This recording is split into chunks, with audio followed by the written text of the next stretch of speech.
start this thing. What up, everybody? Welcome to the IAG Thursday Thing. This thing we do every Thursday, even when we're not there. This one's probably going to come out in 2 weeks after recording, which is something we don't normally do, but I will be cruising around on Tail of the Dragon. So we're taking the opportunity while we were at Pitt Race for a Gridlife event to talk to some of our Subaru homies who are hanging around at Pitt Race, about their cars and catch up with them and have a good time. And I think this is going to be a fun episode anyway. Now that we got this super, super cool new podcast equipment, we can do cool things like this, and it's going to make life a whole lot easier. Very, very stoked about the podcast equipment. It is helping us a ton.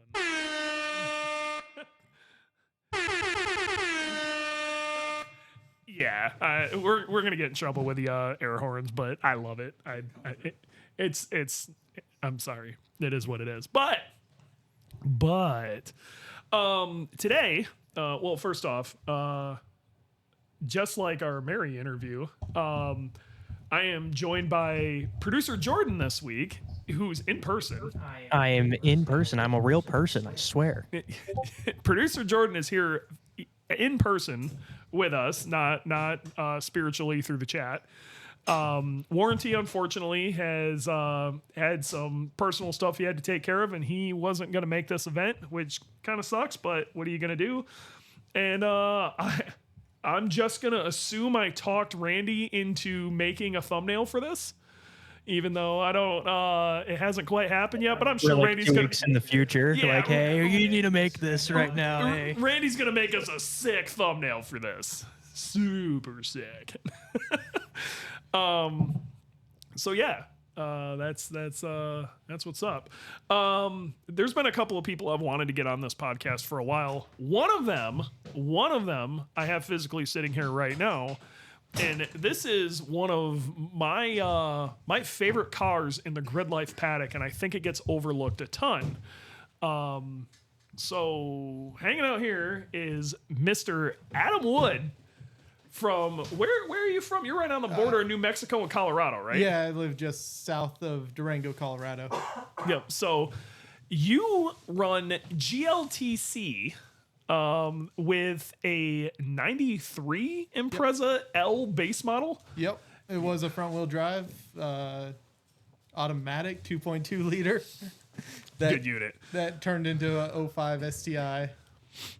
So that's basically what that is 05 STI guts under that. Yep. And then, you've been running, so a lot of people I'm not sure know what GLTC is, but that is Gridlife Touring Cup, and that is a wheel-to-wheel class. Yep. So it's a power to weight limited wheel-to-wheel class that Gridlife runs, and so it's fairly restricted as far as like power and what you can do with it. They target 12.5 to 1 power to weight ratio. Yeah.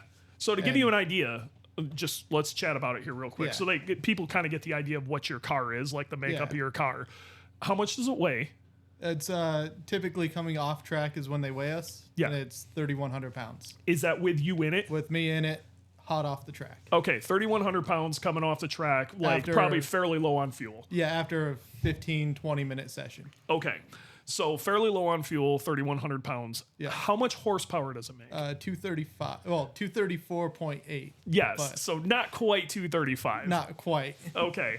And I'm pretty sure I think you're still running a VF. You're running a 2.5 liter. Are you still on the what transmission are you running right now? It's a 05 JDM STI. Okay, so short ratio gears, JDM 5th and 6th. Yep. The entertaining DCCD. Yep.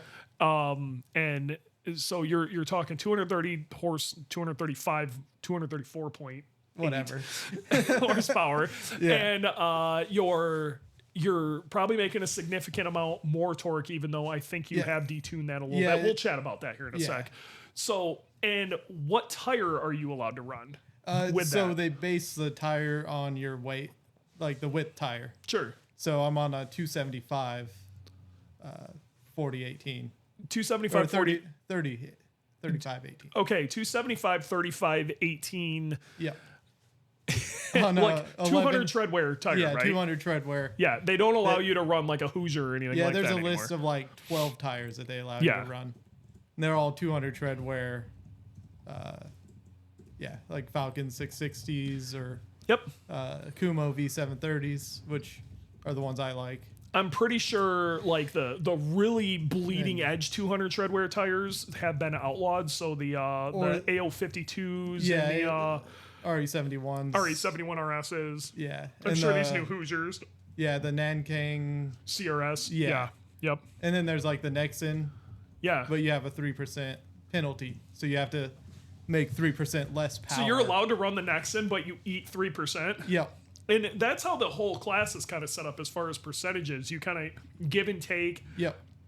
So you have a turbocharged vehicle, okay, because it's STI based, and there's no penalty this year for a turbocharged vehicle. It used to, but now they don't. A flat power penalty now. Okay, explain flat power to those who don't understand. So for every 1,000 RPM, your power level is flat. They add 1%. Okay. So if you have 3,000 RPM of the same power, you have a 3% penalty. So I don't think a lot of people understand how this works, so I want to make sure I explain this correctly.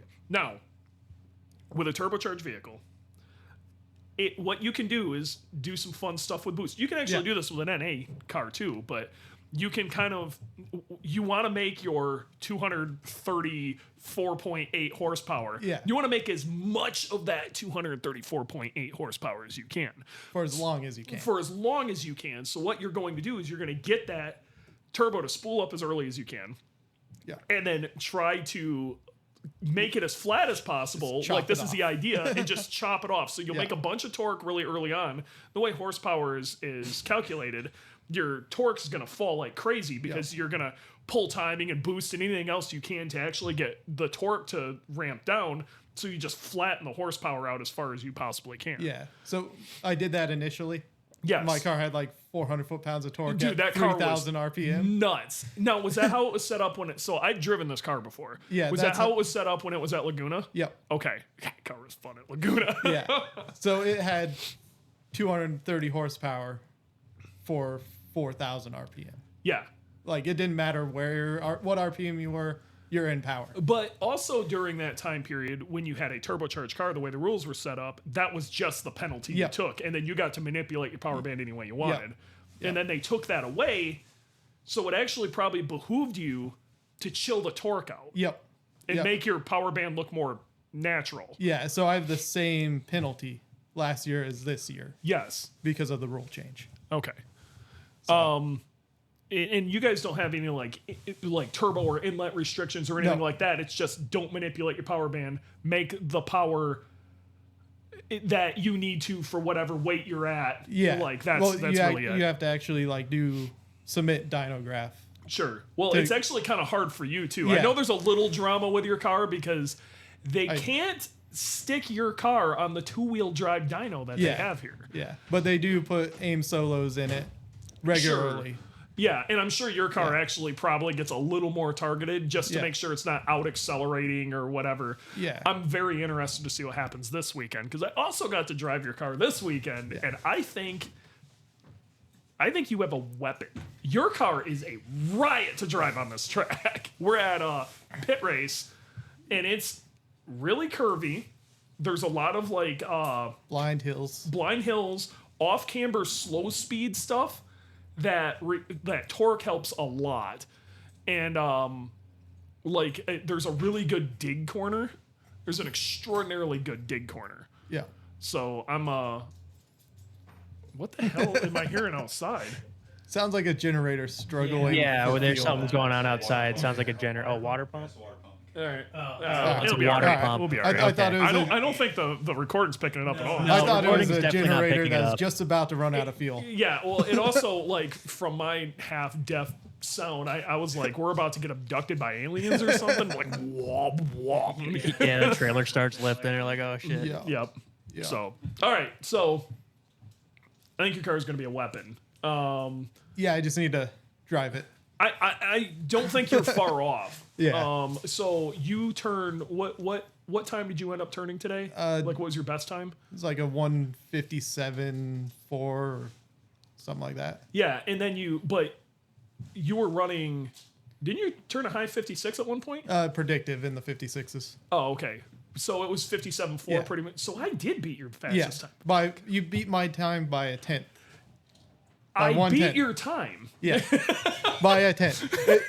It's better than the Hey, look, second. You're arguing the 10th, but you still warms beat my him. It's better heart. than the 1.5 that you beat me by at Laguna last year. So Well, yeah. I got to be real. You weren't the competition there. Yeah. I knew at some point probably Tomo was going to end up getting in that car, and I Yeah. needed to make sure I showed up. yeah. Yeah. Which I was able to match your guys' time from last year, this year, Yeah. and beat it by a little bit, but not much. Well, your car. It kind of I think you have developed a lot as a driver, like an Yeah. incredible amount as a driver. But your car has also developed a bit too. I think your car is coming a long way. I mean, I haven't really changed anything on it the entire season. this season, This season, yeah. But last season, all I did was wide body and bigger tires. yeah. But it matters. Yeah.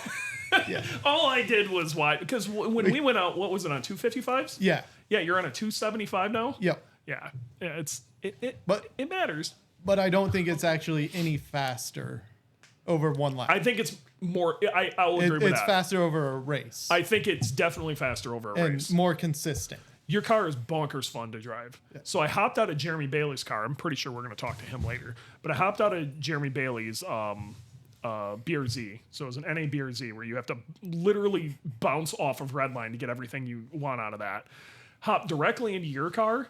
And it was like going from a high-strung Honda to a diesel truck. It was just completely opposite with how you would drive it. The car is so much fun. Yeah. But the thing that always interested me about your car is I think a lot of people looked at all-wheel drive platforms as something that had no prayer of competing in GLTC. And this year you've been actually like doing really well. Like what are you sitting in as far as the season? I think season right now I don't know about drop points or anything, Yeah, but yeah. I think I'm in 14th for the season. But Like that's total for the season. That's huge. Like, Yeah. I don't think people realize how many cars run GLTC. That is insane. And there's- like the top 20 in this class, they are axe murderers. So to Yeah, crack they're- in the top 20, dude, is incredible. Yeah. That's what got me into GLTC was doing time attack in Yeah, street class. That's why I met you. And was like, oh my God, these guys have half the horsepower as me and are faster. Yeah. Like, what the hell are they doing? Yeah. You And the only way for me to learn something is to do it. you came up to a Gridlife event. Didn't you have a JDM wagon or Yeah, something at that point? Alpine Horizon Yeah, yeah. at an 01 Outback Sport. Oh, that I- really? that I swapped into a Yeah.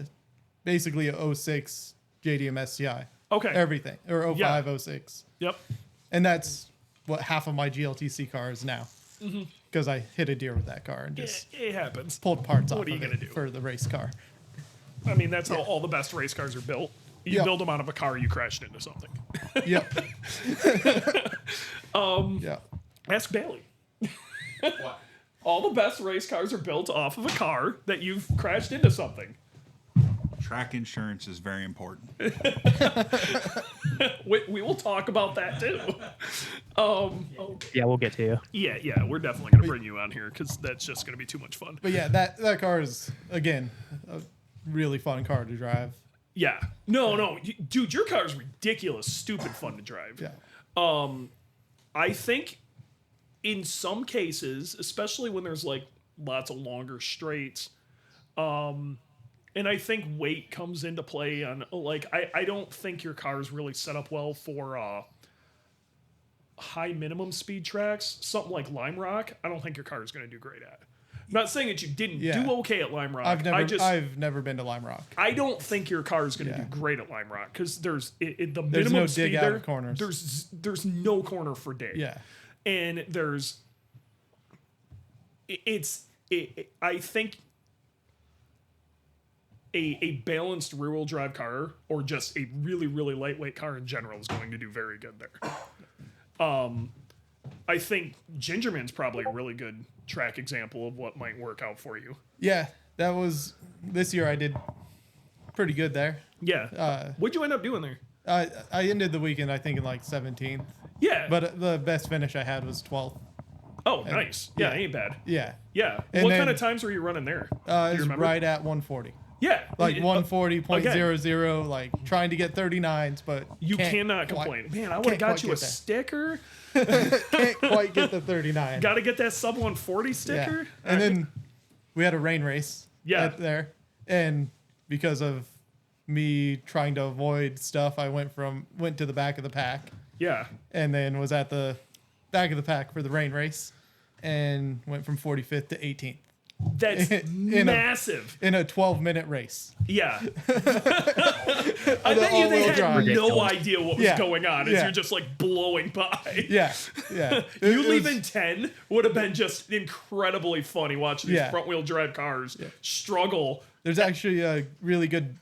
I passed Jackie Ding on the last corner on the last lap, Yeah. and he has it in his video. And just Like that entire lap, he's just blocking me and blocking me. Yeah. Like throwing his car sideways through every turn to try to, He might Make it know so you I- and I are homies, so yeah, he's gonna do his thing. to try to make it so I couldn't pass him, and then So, what are you tuned on? I'm on a Haltech. How's that working out for you? So far pretty good. Yeah. I've had it tuned by Mike McGibbon. McGinnis? Yeah, McGinnis. Yeah. So, yeah. Yeah, so he retuned it after Coda. Cool. This year. Yep, Mike's good people. Yeah. Mike is also running a GC and GLTC too. He doesn't come out quite as much as you do, but he's Yeah, I think he just does he did Coda and then he did Yeah. Watkins Glen last year. he's a busy guy. yeah, Like, he's guy's got a lot. He's going all on. over the place. Yep. But he fit me into like after racing at Coda, Yeah. we went to the dyno and he tuned my car. He is about race cars. Yeah. So Like and his tune, haven't touched it, haven't done anything, just ran. So some interesting stuff that you run on your car and stuff that I honestly, after driving your car twice now, I am 100% convinced I'm going to do. One of the things I wanted to talk about was your power steering unit. Yeah. So you're running the Volvo power steering pump? Yep. Yep. How's that been working out for you and how long you been running it? I've been running it for about 3 years now. Yeah. And no issues at all. It's It sometimes it whines a little bit, Whatever. but breaking up. all right. There you go. Yeah. Yeah, we had My Yeah, we had a break. Are we good now? Yeah. We're good now? Yep. Yeah, good? sounds like we're good. no. All right. All right. Cool. No. Yep. So that actually brings up a question too. Someone was asking how you what are you doing differently to keep your car alive during GLTC? That's a great seriously, this is a lot of people that we were going to get to this, but let's talk about Yeah. this. So you got a 2.5 liter. Yep. Okay. Makes a whole bunch of torque. It's not Yep. known for liking to hang out at high RPM for long periods of time. What are things that you have done to try to keep this alive? Because I got to be real. I went out there and just beat the shit out of that car for 20 minutes. Yeah. And it doesn't care. You did like 15 laps or I something. beat the shit out of it. I didn't even realize it did 15 laps. I was Yeah. like, I'm going to go out there and do like 5 and come in. Yeah. And then they waved the checkered flag at me. I'm like, holy shit. Yeah. And that was a combined, like, it was supposed to be 20-minute sessions and they combined the last two. Yeah. So I was flogging So that you're just- fucker. yeah. Like real talk, my bad. But the car doesn't care. it's not any worse than what I've done to it. It just. So what have you done to help with it? So I put in forged pistons, Sure. gap the rings for like 35 pounds of boost, Yeah. even though I have a 5 PSI spring in it. Yeah. So like, it's not like it. And that's it. So, bottom end engine wise. Kind of where I'm going with this is one of the things I've noticed, and you definitely have spent some time making sure this is as good as it can be. Yeah. Is your temps stay rock solid. Yeah. In 20 minutes straight of beating the shit out of this car. Believe me, it's not for lack of trying. Your temps are solid. And I taped off half the grill Yeah, before you went ended out. up having to, that's what I was about to say. You were worried that your oil temps weren't getting high enough, so you ended up taping off your grill to try to chill that out a little bit. Yep. Yep. Yeah. It's just a Mishimoto radiator. It's just which everybody says is crap. It but is crap. Somehow it works. Yeah, I mean, I think it's a combination of the or lower power. Is it ducted or is it just sitting there? It's fully ducted on the front end of it. There you go. Yeah. So ducting all the way around to the bumper opening. What are you doing for oil Ducting cooler? makes a massive difference. Yeah. Yeah, ducting makes an absolutely massive difference. I think it's either Mocal or Septrag. Yeah, 25 row. Okay, so it's a pretty big it's a oil big cooler. Yeah. So you didn't screw around with your oil cooler. With a thermostat. Yeah, so it's thermostatic, so it keeps it. And that was the reason you blocked off your grill, is you were worried it was just going to, because it's a 180-degree thermostat. Yeah. You were worried it was just going to be bouncing in and out of thermostat. And that's what it does normally. Yeah. Unless it's above like 85 degrees. Yeah. It's thermostat temperature. At least that gives you the option. So if you're up at elevation, because you live at elevation. Yeah. You're up at elevation or you're at one of these damn events that's like freaking 600 damn degrees out. It is a turbocharged car, no matter which way you look at it. It's going to make some heat. Yeah. You know, and you're able to shed heat phenomenally. I think a lot of that comes down to you having a no shit oil cooler. Yeah, and hood vents. Hood vents in the right spots. Yep. So it actually draws air out from the radiator. Yes. It's not ducted, but it does make a difference. Yeah. And then a ducted, I'm still top mount intercooler. Yeah. Fully ducted. How was your intake air temps?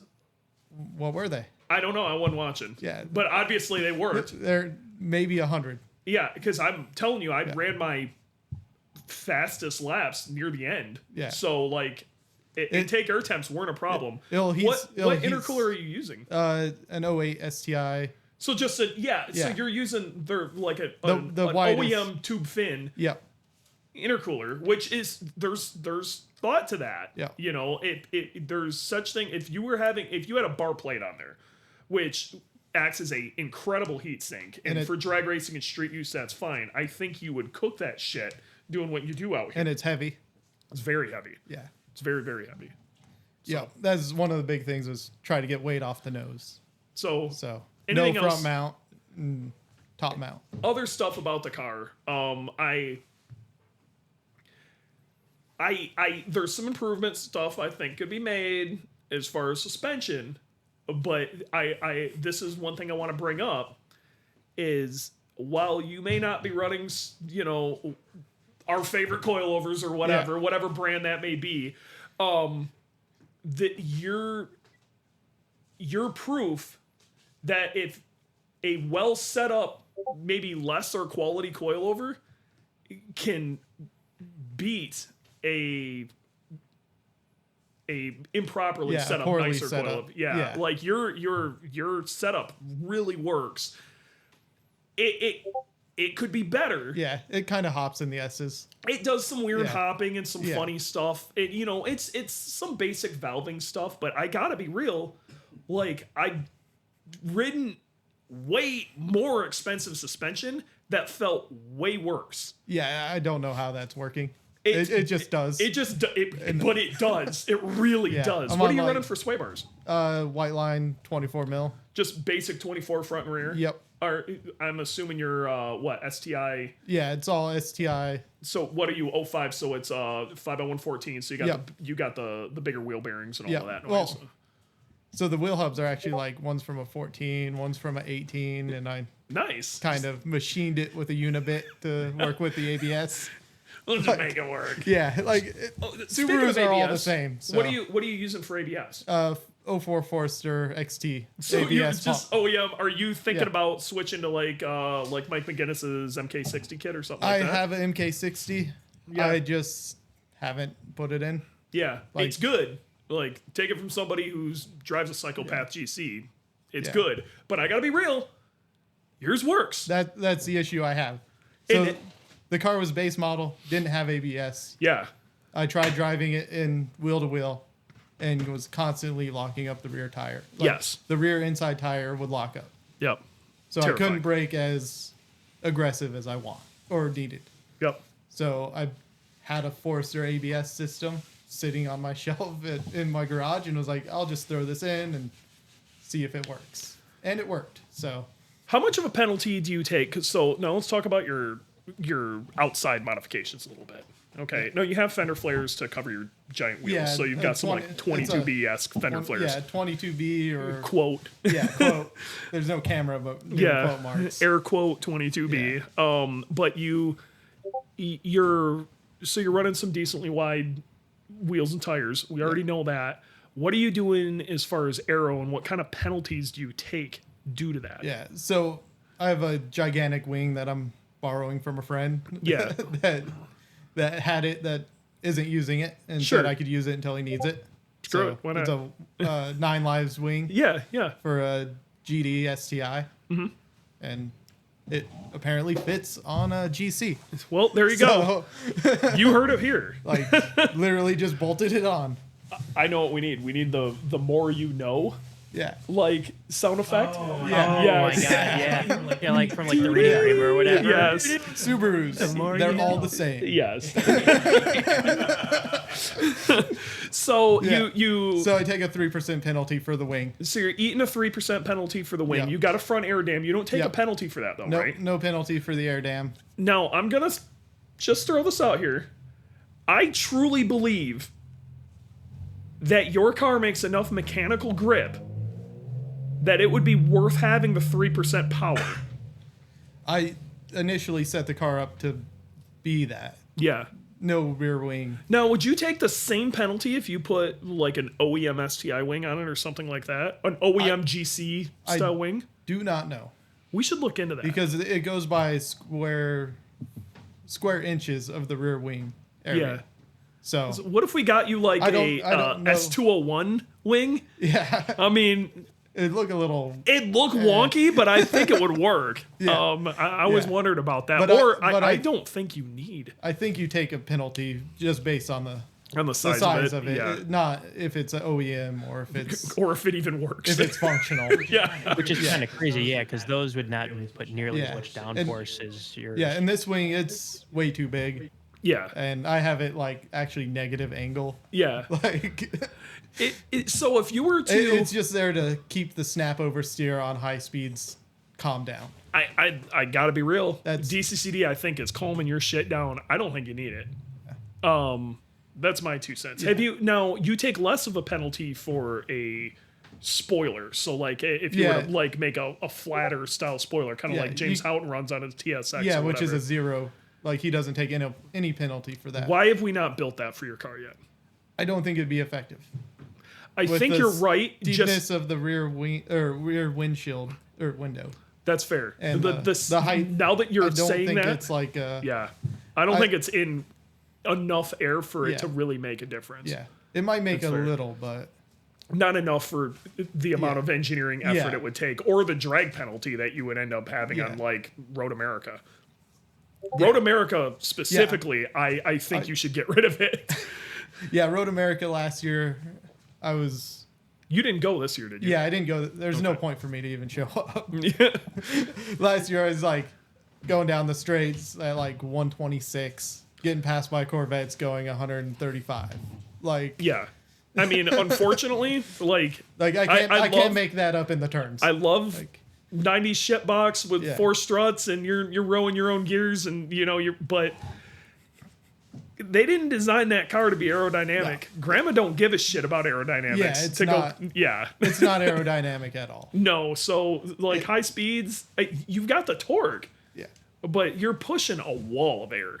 Yeah, I could see that. Anything over like 120 mile an hour with that, you're gonna start Yeah. eating it. I've been told from other people's data, they could see when I shift into 5th gear Yeah, because the acceleration is so much slower yeah, because the car is not aerodynamic.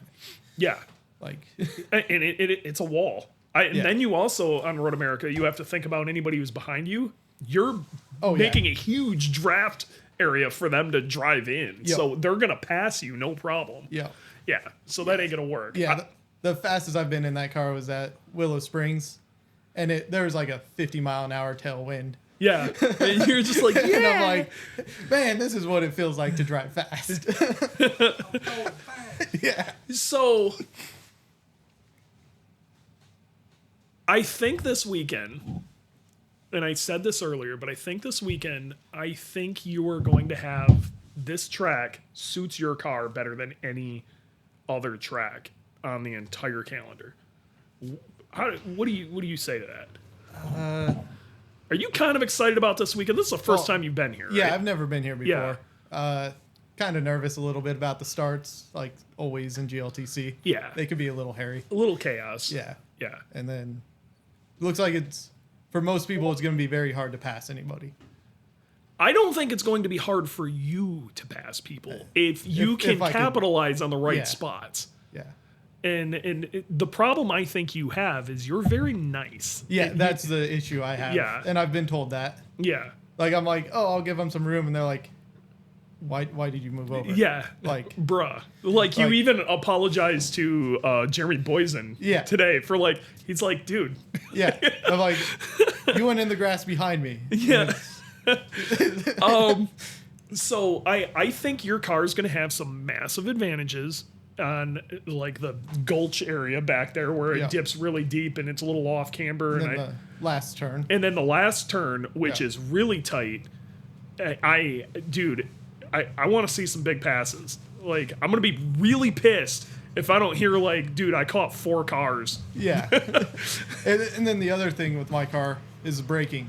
Yeah. For some reason, mid-pack to kind of front of the pack, I could brake later than a lot of people. Your car is very consistent under braking. And I don't know if it's because it's got a lot of drag, so I'm sure that might be some of it.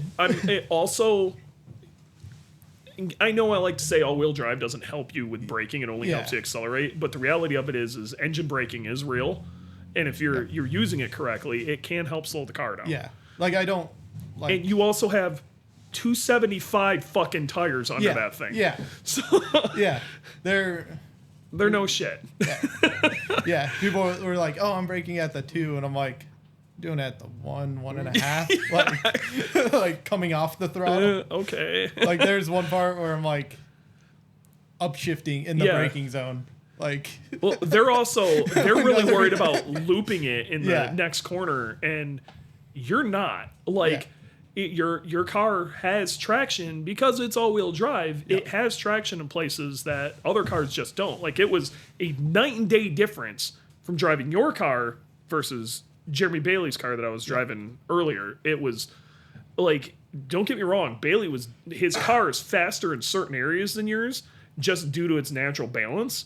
But the sketchy parts in his car, they weren't even a thing in yours. You didn't even have to think about it. And I think that's going to be your opportunity to make passes where people are worried about stepping their asses out, or they do step their ass out, and you're just going to torque right past them. I normally at apex, full throttle at the apex or before. Yeah. You can get on the throttle so early with that car. Everybody else is having to modulate to not spin the tires, and I'm just you're just dieseling right out of there. All-wheel drive. Yep. Out of the corner. Sick. Yep. And that's a lot of people don't think all-wheel drive has a place in GLTC. I think it does. I think it definitely does, Yeah. and I think you have made. There's no way there isn't other people looking at that going, and thinking up, even if it's not a Subaru build, or thinking up an Evo build or some other type of build, but just all-wheel drive in general. Yep. But I truly believe, in GC or even in GD, because you can get it light enough, you can build a proper GLTC car with that. That's my backup plan. I have an 05 STI. Yeah. So if anything happens to GC, then I'm caging the 05 STI. There you go. And that's going to be my new GLTC car. This car it's really good though. Yeah. It's really, really good. So are you getting any help sponsorship wise, anything like that? It's just you out here doing it, huh? Just me. So I was supposed to have some friends here, but they all bailed. What got you into this whole game then? When did you get into Subarus? I've been in Subarus. What do you do for a day job? I'm a helicopter mechanic Okay, cool. for Colorado Flight for Life. Yeah. What a random job. Yeah. A helicopter mechanic. That is dope. That is awesome. Well, it's one of those mechanical Sure. Takes some thinking to do, but How did you get into being a helo mechanic? Were you military helo mechanic or something? No military. You just Helicopters are cool. I want to wrench on them. No. It was, I got talked out of being a car mechanic because I know car mechanics. Yeah. And they work on people's piece of crap cars. Yeah. And was steered like, hey, go to aviation because people have money in aviation. Yeah. So Especially kind of- people who own helicopters or Yeah. companies that own yeah, helicopters. or hospitals that own helicopters. Or hospitals that own helicopters. Yeah. So, So- yeah, And- that works out. And so I went to be an A&P mechanic, or aviation mechanic, Sure. and then kind of fell into a job working on helicopters. Nice. Didn't really try to go for that. Just that's where I ended up. Yeah. Yeah. So So that works out. And then, so how'd you end up in Subarus? so I used to snowboard a lot, Okay. and living in Denver, going up in the mountains. Sure. You're gonna buy That area, you're buying Yeah. a Subaru. You're buying a Subaru if you live Yeah. in Colorado. Yeah. And I always liked '90s Subarus from watching Rally growing up. Yep. And then first new car was a 06 WRX wagon, and had that for a long time. Yeah. What year did you get that in? 06. Oh, nice. Look at Yeah. you, bruh. Yeah. Okay. Or it was 07, like right at the new year. Okay. Like it was Yeah. a brand new car, Okay. Nice. but it was like sat So on that the was lot. so what have you owned just a pile of WRXs and STIs and old GCs and shit So since then? I've had every GD, like Bug Eye, Hawkeye, whatever, blah Yeah. No, you just been all through Yeah. the GD chassis. Did Yeah. you win anything newer than that? No. Yeah, The I'm proud of newest you. I've ever owned was It's a man of taste. the newest. Yeah, he knows what he I likes. owned half of a 07 Forester XT. Half? It was totaled, and I bought it out. They don't count. Bought it out. They and, don't count. Those are took, parts. Took parts off of it. Yeah, those are parts. Yeah. That's the, But yeah. the 06 was the newest Subaru I've ever owned. So okay, so when did you I know- decide you're gonna go? Like, okay, so you're screwing around with Subarus. When Yeah. did you start messing around on the track? So in like 2017. Okay, so you're fairly new yeah. at playing around on the track. Yeah. Well, that was autocross. Like, Yeah, okay. Where I live, they have autocross every other weekend. Yeah. Was And- that out at PPIR, that No. like autocross thing that they were doing there? No, it's or in was- Farmington, New Mexico. Oh, okay. But they do a bunch of autocross out Yeah. there, and you decide to go like, I screw it, I was- want to go mess around with it. I was literally test driving my car after I did a STI's JDM swap in it, Yeah. and saw him autocrossing. I was like, oh, I'm gonna go do that. Yeah. Okay. And just showed up, and So was it a natural progression from autocross to go into the track, or did you mess around with other stuff? You ever make like a big power, stupid 600 horsepower thing? Like, nothing. Well, my 06 WRX had like 470 wheel. yeah. Yeah. Which is honestly at elevation is a lot. Yeah. Yeah. I got kicked out of Bandamere because I ran a 10.9 Oh, nice. in it. Okay, so yeah. Just beating on it. Yeah. Like, But that's like and then they're that's cool. they're like, get out of here. That's Like, the best when you get if Yeah. you're too fast, go away. Yeah. Is always gonna be cool. Because it was a street car. Yeah. E85, high compression pistons. Always gonna be cool. Yeah. So Made all the power. so you started messing around with autocross, and then was your first track event a Gridlife event or something else? No, I did what was it? Time Trials National event at High Plains in 2018. Oh, okay. Yeah. That's a neat track. I've always wanted Yeah. to go there. It's a super fun track. Yeah. It's kind of like here. It's got a bunch of hills. Yeah. Bunch of blind corners. Yep. Cool. But one really long straight. Yeah. That single overhead cam Hondas just go rolling by you and ain't nothing Yeah. you can do. But then they always brake way too much and Yeah. way too early. Yeah. And they don't realize you could just send it through that turn. Sweet. So, So, then yeah, I I ended did- up running into you at Gridlife in Alpine Horizon. what was it? That was my 19 or 20? No, it was 18. The first Alpine Horizon. Was it 18? It was either 18 or 19. It'd have to be 19 because I think 19 was first. Yeah, 19 was Yeah, first 19. year of I'm Bogie. pretty sure. it was So I'm a year 19. off. Never mind. So Yeah. 19 was the first time I did track Okay, cool. because I did that Time Trials National Yeah. and won my class and was like the 6th fastest person there. And then you're like, Somehow- screw it. I'm a somehow. badass. I'm going to Gridlife. Somehow. And then Yeah. I was like, they had a free entry at Heartland Motorsports Park the next week or like 2 weeks later. Yeah. So I did that. and almost won like the whole event Nice. because it rained. Oh yeah, well that just played into it, didn't it? Yeah. Yeah. Heartland's a cool track Yeah. too. I'm really sad to see that shut down. That was a really fun track. Yeah, man, would there ever be a better event or venue for a combined drag racing Yep. track event? Like it's so perfect. Yeah. I'm so sad that's you could closed. do drag racing, autocross, and track. You could do all in the same facility without even leaving the without the even facility. leaving. It's it was so good. And it was all like freshly repaved, not too The long ago. facility was nice. The parking was great. Nicest showers at Yeah, any track I've ever been to. phenomenal showers. Phenomenal showers. Although the showers here aren't They're not bad here. Yeah, it ain't mid Ohio. Yeah, it's not Gingerman. Yeah. Well, yeah. Gingerman's more just like Yeah. kind of getting suggestively peed on than really taking Or a shower. High Plains. I'd say they're very community showers Yeah. there. Yeah. Or High Plains where they truck the water in and it sits in barrels all summer and Ew. yeah, it's a little slimy. Yeah, you don't shower there. Yeah. You just go gross, dude. Yeah, I yeah, understand. just go gross. I'd You're rather at a you. track. I'd rather you just go gross. Yeah, you're at a track. Exactly. Yeah. I'm sure everybody else knows the score for that too. So But yeah, I did the Alpine Horizon where I met you. yeah. I was gonna be in street mod, and you're like, no, go to street. Yeah. Well, if you would have been in street mod, you would have got your freaking teeth kicked in. Yeah. But if I remember right, didn't you podium because Yeah, I you got went to third. street? Yeah.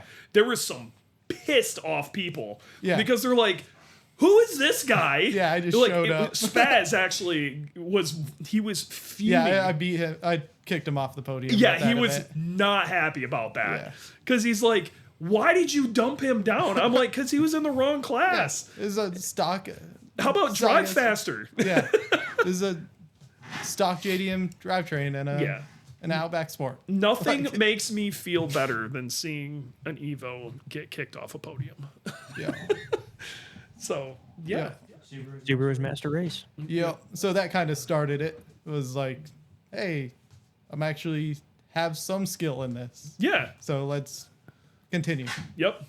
And then you went to a few more events, and then GLTC happened. I was not expecting you to jump to GLTC. Yeah. Well, so I did a bunch of Gridlife street events or in street class. Yep.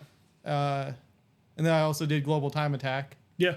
I won 2021 enthusiast class for the whole season. Did you really? Yep. You were in enthusiast class? Like, wow, I had no Yeah. idea. That's pretty cool. Yeah. Yeah. I still have one record that hasn't been broken, which Nice. is the Rain all-wheel drive record in enthusiasts at the Ridge Motorsports Yeah? Park in Washington. Yeah. Up in Washington. That's a cool track. yeah. That's another track I've really wanted to check out. Yeah, that is a really fun track. It's again, the tracks I like are like this one. Yeah.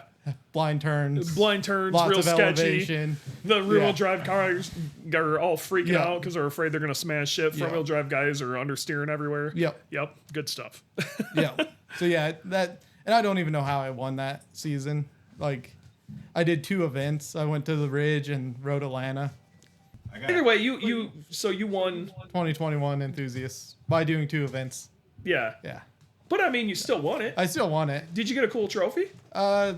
Pretty good sized plaque. Hell yeah, dude. Yeah. Yeah, that's awesome. Yeah. Like I didn't even know I won it. They just sent it to me. And I was like, oh, I you guess- sure did do a thing. I was like, And I'm oh, cool. Like, Thanks. I missed finals and somehow still won. You got to do what you got to do. I didn't know it was possible. Whatever. Yeah. Yeah, but it's still pretty cool. Like it set records at the Ridge, and then I think I got 2nd or 3rd at Road Atlanta. So let's go back to the GLTC car. Yeah. This is the last race of the season. I got Thunderhill in about a month. Oh well. GLTC. Oh yeah, because I Yeah. forget they're doing the West Coast shit. Yeah, they're doing This the is West Coast series. Last of us East Coast peeps, but Yeah. that's actually gonna be pretty sick. Yeah. Um. Hopefully more than 9 people show up. Yeah. Because that's all that showed up to Willow Springs. Yeah. I mean, it was good. Like, They're I got still 4th. trying. So. They're still trying to. I think the West Coast is going to start figuring it out. They're getting there. Yeah. Okay, so I'm assuming in the off season you're going to try to make some updates. Yep. Okay. What are your plans for updates right now? I'm torn between suspension, better brakes. Yeah. That's what it needs. I'd Yeah. like to do an engine, but It doesn't need it, it's just. but it'd be better. It would be better. Yeah. You and I were talking about this earlier, and I got to be real. Suspension and brakes are probably. Yeah. They probably make the most sense. Brakes, just so I have brake pads that last more than an event and a half. Yeah.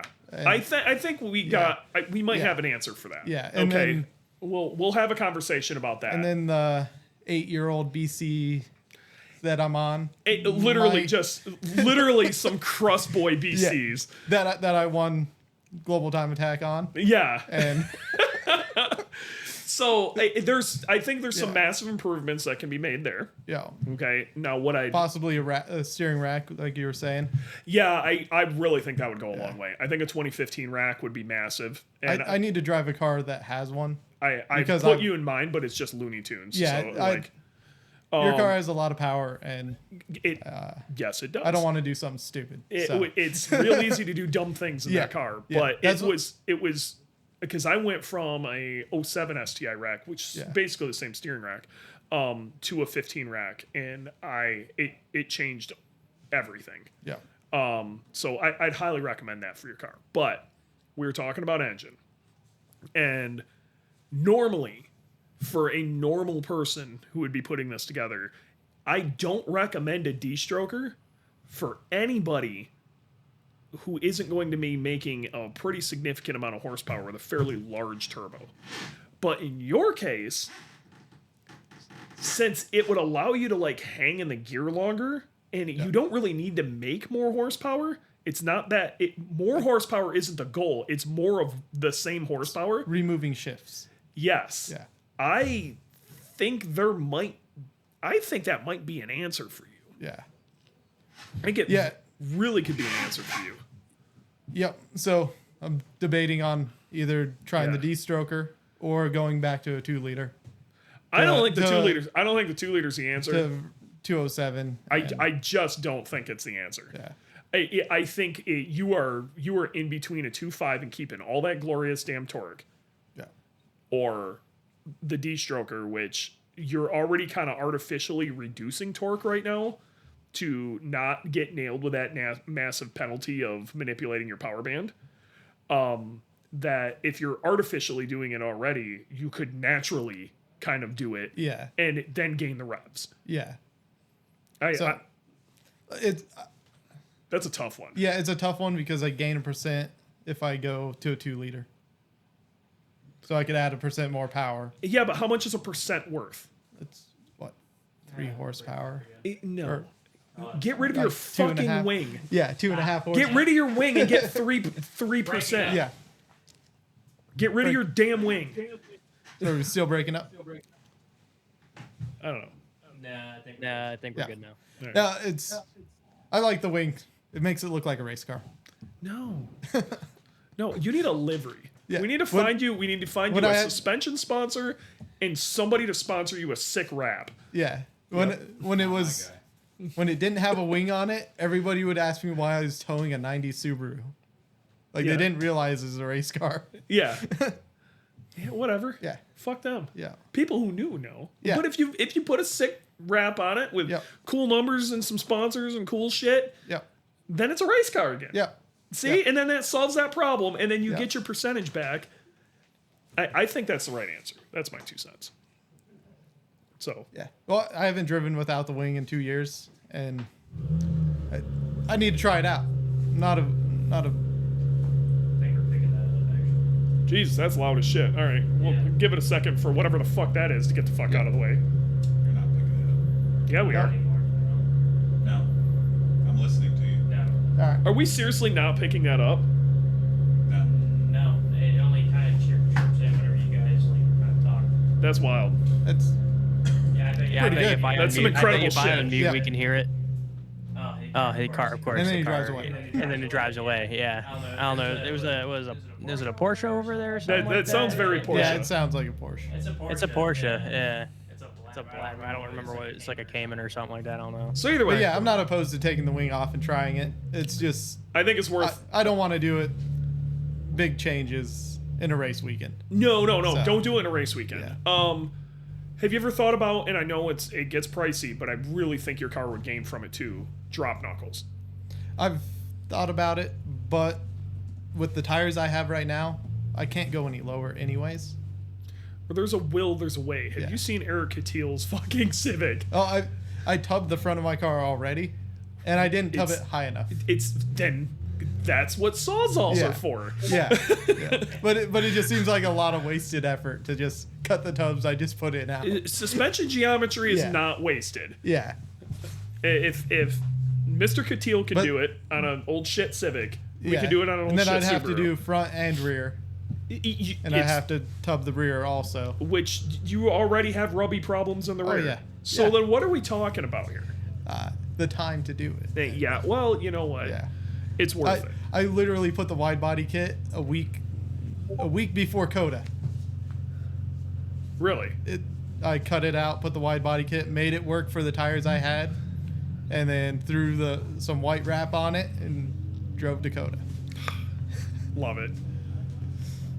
Adam, I'm not gonna hold you any longer. We've been rocking for an hour, but I appreciate you coming by, taking some time out of your day. Thank you for letting me drive that car. It's a fucking riot every time I get to do it, and I think you're a massive inspiration for. I think you're a massive inspiration for a lot of people who are thinking about doing GLTC, and then like Subaru nuts like myself seeing that and going, I think it's viable. So, dude, keep up the good fight, and I really hope the community, more people get behind you. If people were to maybe try to hit you up on social media stuff, like where would they get a hold of you? So I have Instagram. It's like AWW Racing. Okay. I haven't ever posted anything. Dude, you need. I don't really. What are you social doing? media. I don't think you understand. I'm old. I don't do social media. I get you ain't that old. How old are you? 38. Dude, I'm way older than you are. What are we doing? Proper millennial. Yeah. All right. You should do some more social media stuff so people can actually follow your shit. Okay? Because I know about it. It's super fucking cool. Yeah. I love the fact that nobody really knows what you're doing, but I love it. And I wish if you aren't going to do it, somebody else should at least follow your shit. You should have somebody like post your shit because I love your car. Yeah. I'm not too. I could do mechanical stuff. I'm not very good at social media. Yeah. Well, I'm kind of the same way. I mean, I don't do social media often. The only time I'm ever on it is probably to message Dewey or something. Yeah. That's all I use it for is messaging. When my brother was stationed in Japan, that's just to send pictures back and forth. That's pretty much. For whatever reason, I'm not very big of like I don't need to know everyone. Not everyone needs to know what I'm doing. Yeah. I'm just. Like but the car's different. Like I think you should name. You should get yourself an Instagram specifically for the car. Yeah. Now, for that, the car needs to have some form of personality. So we need to have a name Adam Woods car. Right now it's just the white car. Yeah, it can't just be the white car. That's how all my cars are. It's the color of the car. the IAG Insiders Lounge, we're going to post a couple pictures of Adam's car on track. And then the IAG Insiders Lounge needs to we need to come to a consensus on a name for your car, and we're gonna make an Instagram for that. Well, we could just change the name on my Instagram. Well, whatever, we'll change that or start a new one because I think it actually works better if you start a new one. All right. So we'll start a brand new one, something nice and clean. We'll get everybody following you, and you just need to like randomly take pictures and go, I did a thing today. That's it. I don't want you to put any more effort into it than that. That's way more effort than I put in now. I'm aware. So, all right. So, dude, thanks for sliding by. Thanks for talking about the car. And, that's kind of where we're at on that one. Yeah. Cool. So, stay in touch. Yes. So, here we go. When we recorded this podcast, unfortunately, well, let me back up. When we recorded this podcast, originally, it was Friday night. A lot of us were in a really good mood. Things were great. Everything was working. Unfortunately, disaster struck for Adam.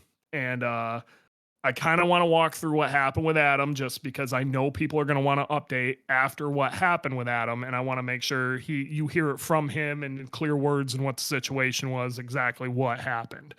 Because unfortunately, the unfortunate happened.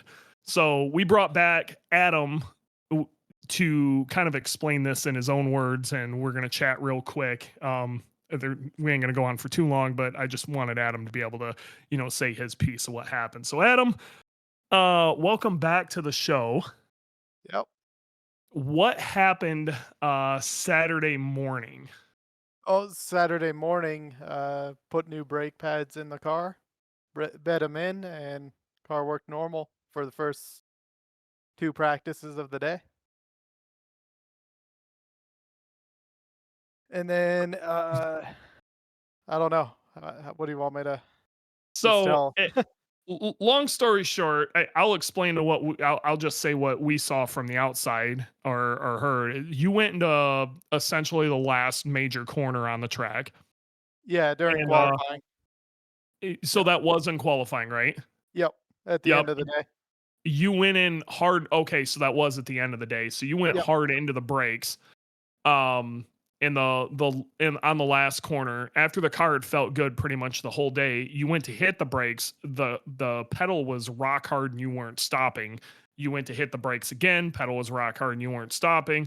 Went to hit the brakes again, pedal was rock hard and you weren't stopping, and basically went straight into the tire wall at a pretty good clip.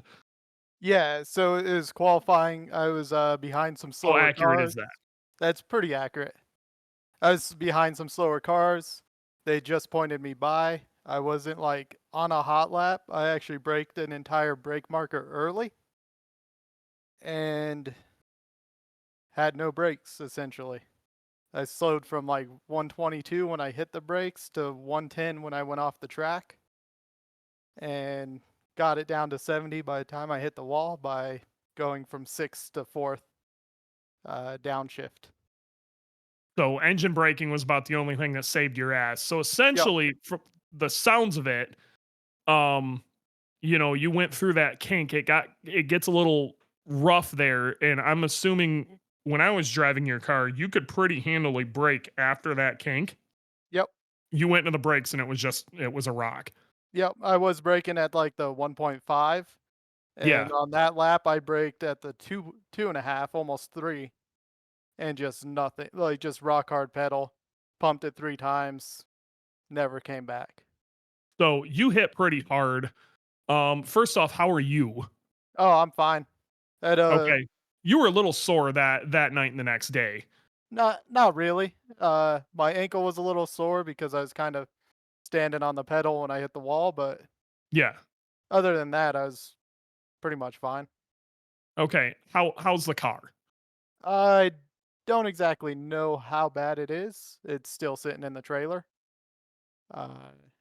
The front end crash structure's all collapsed all the way to the subframe. And I gotta pull the engine and get it to a frame shop and see if it's savable. Yeah, so long story short, she's pretty messed up in the front. Do you think the engine's okay? Because when I looked at it, it didn't look like it went through the timing belt. It looked like it held timing, and I think you even said you turned the car off. Yeah, so I thought I turned the car off, but it died Okay. before I turned it off. Well, I mean, it stopped from 70 mile an hour. Yeah. It's probably going to stall, But the timing belt, nothing is damaged on the timing belt. The aluminum timing gears don't even have any marks on them. So Nice. Okay, so I mean, the situation sucks, but it could be worse. yeah, if I had more time, I was gonna try to start it, or compression test it and all that good Sure. stuff, and then start it to get it out of the trailer. But I just haven't had time. Yeah, I mean, I get it. I wouldn't even want to look at it. I wouldn't even want to look at it. Sounds Yeah. like your ride home was a pain in the ass, and then even your daily turned into a turd when you got home too. Oh yeah, my truck that I've had for 6 years decided to have a head gasket go bad on the way home. Oh my god. And then I got home and my daily driver decided it only wanted to run on 2 cylinders. I am so sorry, man. It's you just cannot win right now. Yeah, it's kind of a shitty week. So what you hit now? I'm just assuming, okay, but you have a GD ABS unit in there, correct? Yeah, essentially it's a '04 a Subaru ABS. They're all Yeah, they're all WRX, basically the same. Forester, STI. They're all about the same. So I'm assuming what you hit was ice mode is what people would refer to that as, and Yeah. especially the GD chassis and the late GC chassis, they were kind of notorious for that on the street. I've had some scary moments on the street. Most of the time on the track, until you're getting like really rowdy, it's not that big of a deal, but man, you must have just freaked it out somehow. um so first off, let's talk about how I think you're gonna fix this car, and then where I think you're gonna go from it. So, Yeah. are you were talking a lot about tube in the front end? Yep. Yep. So the reason why I think it got into ABS or into ice mode Yeah, is because I didn't brake as aggressively as I normally do. Like normally I only brake like as close to threshold as I could get. yeah. And on that I was just like gently got on the brakes. So it might Oh, have so been you a were like little easing into it, probably yeah. going through those like bumps, and it just freaked Yep. it out. Yep. Yep. So and I was braking past those bumps Yeah. normally. So yeah. Man, that whole situation blows, dude. So it looks like you're probably going to be tube in the front end. Yep. If you get it apart and you don't find any other significant like hella bent up, you can't chop it here situations. Yeah, from Um, what it looks like, it's subframe back looks straight, strut towers back looks straight. But I won't know until I get the engine out and yeah, I mean you're not actually gonna. look at it. I'm pretty stoked to see you do that personally. I think it might have forced you into a step that might make the car better. Yep. Which I'm not saying that you smacking a wall is a good thing, but if you've got a silver lining here. The other thing, I don't know if GLTC will allow you to do it, but there are some like lower level aftermarket ABS units that are based off of like BMW MK60s, or maybe even a BMW MK60 might be something you're going to be looking into in the not too distant future, kind of like something like we did with Boogie. Yep. So I've actually had it for a year now, a programmable MK60 sitting in my garage. Yeah, let's Uh do that. just haven't put it on the car because the ABS I had was working up until it didn't. Man, isn't that crazy like that though? Like things Yeah. just function until they don't. I didn't realize how bad our ABS the situation was with that until we went to Laguna, and I had some moments at that. But I didn't have anything like a moment like you did. But I can't imagine if I came up over the hill with Boogie, full tilt all into it, and then go to get into the brakes, and I was already having problems with like some rear lockups and stuff like that. But if it went full ice mode, I would have just smacked the wall at Yeah. 120, 130. Well, and it's funny because I was at Laguna 2 weeks earlier and was freaking braking as hard like later than most people. Like I passed the same guy in the So last crazy. turn twice in 2 different races. Laguna is Just actually out braking him. notorious for upsetting ABS. You would think that'd be the one that do it, not, And yeah, the weird little bumpy spot at the end of and, pit race. and I was passing people like offline going into the corkscrew. And it was just braking, working fine, no issues. Man, once again, that sucks. Yep. I hate having to do updates like this, but I knew we were gonna get a bunch of people asking, and it was just before we were gonna release this this podcast episode, and I wanted to make sure Yep. you got your story out there. But you're okay. Sounds like the car's repairable. Don't get me wrong, the weekend sucked. The drive home was probably worse, and your daily being a piece of shit doesn't help either. But Yeah, yeah. But yeah, so the plan to fix the car is tube frame it if it's straight. If not, I have a '01 right-hand drive Impreza that's Yeah, I mean, hitting a cage and is going if to they be. can't come GLTC together, we'll car. figure something out, right? Yeah. Yeah. Well, let me know if you do, and we'll make sure we put a shout out on the community. If you need a new chassis for some reason, we'll have people start digging for you. Oh, I got a Um, spare one in my backyard right now. So That helps. There you go. Well, yeah. I might be looking for a new chassis in the not too distant future Yeah. either, so Yeah. keep me in mind. Yeah. All But right, it's man. a Well, wagon. So thanks for taking a few minutes to update us. Really appreciate it, and we will keep us updated. Okay, we as a community want to hear where this is going. Make sure you post stuff up in the Insiders Lounge. If you get a chance, post some shit up in the Insiders Lounge of where you're at. Maybe after you get the front chopped off. Yep. I hate to ask for this because it's scary, but if you do decide you're gonna show some video of this, I'd like to see it. Just everybody needs some nightmare fuel. yeah, the video's not that great. You just see me fucking pumping on the brakes and nothing happening, and then grinding it into fourth, trying to. Well, I mean, get it to the stop. wall comes fast, Yep. and I got to be real. I think a lesser driver, this could have been a whole lot worse. So I think you did as good as you could have Well- with what you were doing.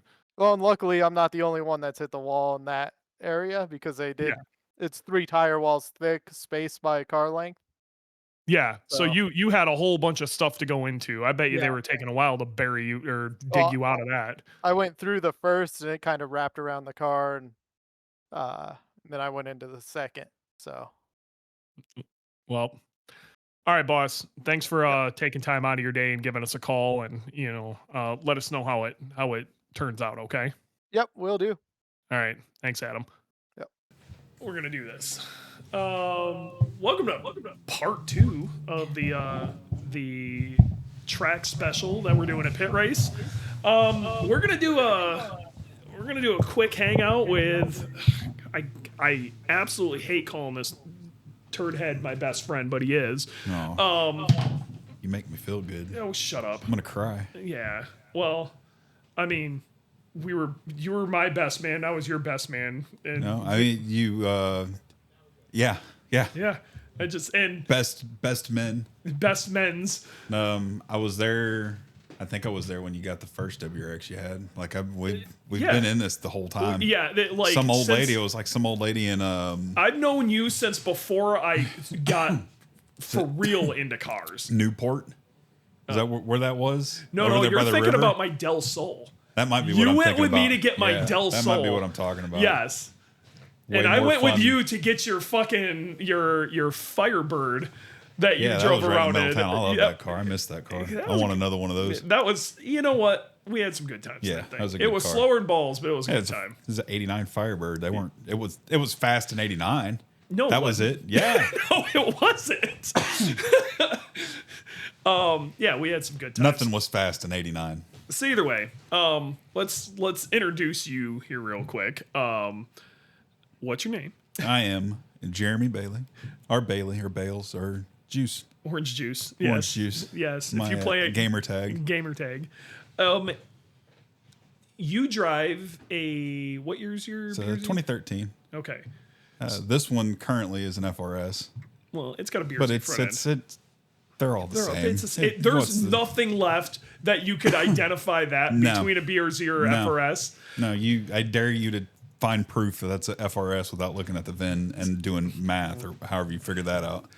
So you've been running Club TR. Yeah, Okay. You've actually been doing Time Attack for a while. for a while now. Yeah. Yeah. I drug your ass to a Road Atlanta event.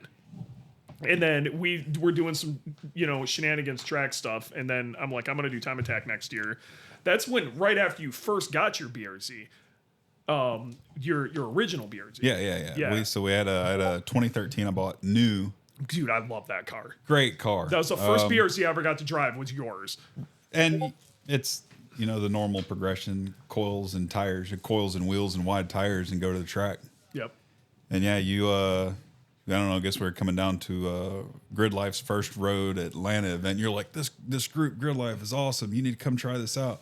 I think you'd been on one or two events beforehand. Yeah. So we That did was the that. first year I and ever yeah, did Gridlife. Yeah, and we did that, and we did Road Atlanta. Every year there was a Road Atlanta. Yep. And that last year I did Road Atlanta and Pikes Peak, and then the year after that I did 3 events, and then now I did like 5 events this year. Yeah, like you're full gold pass Yeah, I'm into all, it. Yeah. all into it. So, you and I have known each other since forever. Yeah, we were both in since- the Marine Corps together since the beginning. Yeah, so we've been doing this for a damn long time. He really wasn't a Subaru guy to start out with. It just kind of but the BRZ I think just worked for you. I like the all-wheel drive aspect of the You had a Imprezas and WRX things. for a while. No. You- Oh you- yeah, I did. yeah, I you did. I did. forgot. You had I a hated that WRX. car. I hated that. I car. know you hated that car, but you had it. I am a 2-door coupe kind of person. Yes. That's my thing. What'd you have in high school? 83 SS Monte Carlo, Yeah. a 2-door coupe, Yeah, what's up? and then the Firebird, which is also a 2-door coupe. Yep. And now I'm not a 4-door car. Like I like where the STIs and WRXs and just the Impreza body is. Like your car is probably my favorite looking. I don't guess it's an Impreza. I'm not sure. It is Subaru, technically yeah. an Impreza. Yeah, it's my yeah. favorite looking Impreza, but it's Yeah. still a 4-door sedan. I don't know. It's just not my thing. I like a 2-door coupe. Mine's 2-door. It is, but Yeah. I didn't know those existed till Yeah. Till but way whatever. after. So yeah. the BRZ came out, and I remember those looking at. You were like, dude, check out this new Subaru they're coming out with. It's a 2-door, and I was like, that is my car. That is totally what I'm gonna get. So as soon as I realized they came out, I went and bought one. Dude, you kicked the door in the second you could to get that car. Yeah, well, I was driving a Jeep. I thought you were full of shit when you're like, I just bought a BRZ. Yeah, I'm yeah. like, the fuck you did? Yeah, I was and driving he's taking pictures of it. I'm like, what? I had an 04 Wrangler. Is that right? I don't know. No, not a Wrangler. I had an 04 Grand Cherokee, and that's a great little car. It's comfortable. It's all right, but like, I was driving That's 60 boring miles as to shit. work one Yeah. way, so like, it was like 9 miles a gallon. So the money I saved in driving to work just paid for the car. Sure. So I mean, like, Yeah. and my wife was mad because I didn't My even. 3,500 gets more Yeah, than yeah. miles per Oh yeah, gallon the than Grand Cherokees were not meant to. They were meant to be in 4-wheel drive and just like cruising up some mountain road or Yeah. some gravelly something. Where know? you don't care. You get 9 miles to the gallon. Yeah, who cares? So my wife was so mad because I just went to the Subaru dealership. They had a white and a blue one. The white one was the manual, and the blue one was automatic. So I was like, I want the white car. Yes. And we didn't test drive it or anything. She's so mad, I mad. I remember wouldn't even this. test drive the car. It's Didn't like, even what do I test drive need it. to test drive it for? I want that. It's new. It's that gonna car. work. It's not like I'm test driving some 150,000 mile clapped out T-Bird or some. Yeah. Like it's gonna work. It's new. If it doesn't, it's got a warranty. What do I care? Like I mean, I knew what I wanted, and that's what I wanted. I'm not mad about it. Haven't been for however long. It's You got 10 that years. car, did a few mods. We went to some track events. Okay. And we had a good time. Yeah. We saw some shit. Yeah. So I like one of my favorite time attack stories in history was it the next year that you brought the BRZ there? So we did the first year. I didn't have a car. It was the first year you did time attack. No, the first year we went, I just did HPD. Yeah, and then, we both did. Time attack, and then time attack, and I think was it the year that? Yeah, the last year of Road Atlanta is the year I wadded that car up. Well, I gotta tell the story. Yeah. Say it. Okay, Say so your this story. So there's some guys, I'm not gonna mention any names.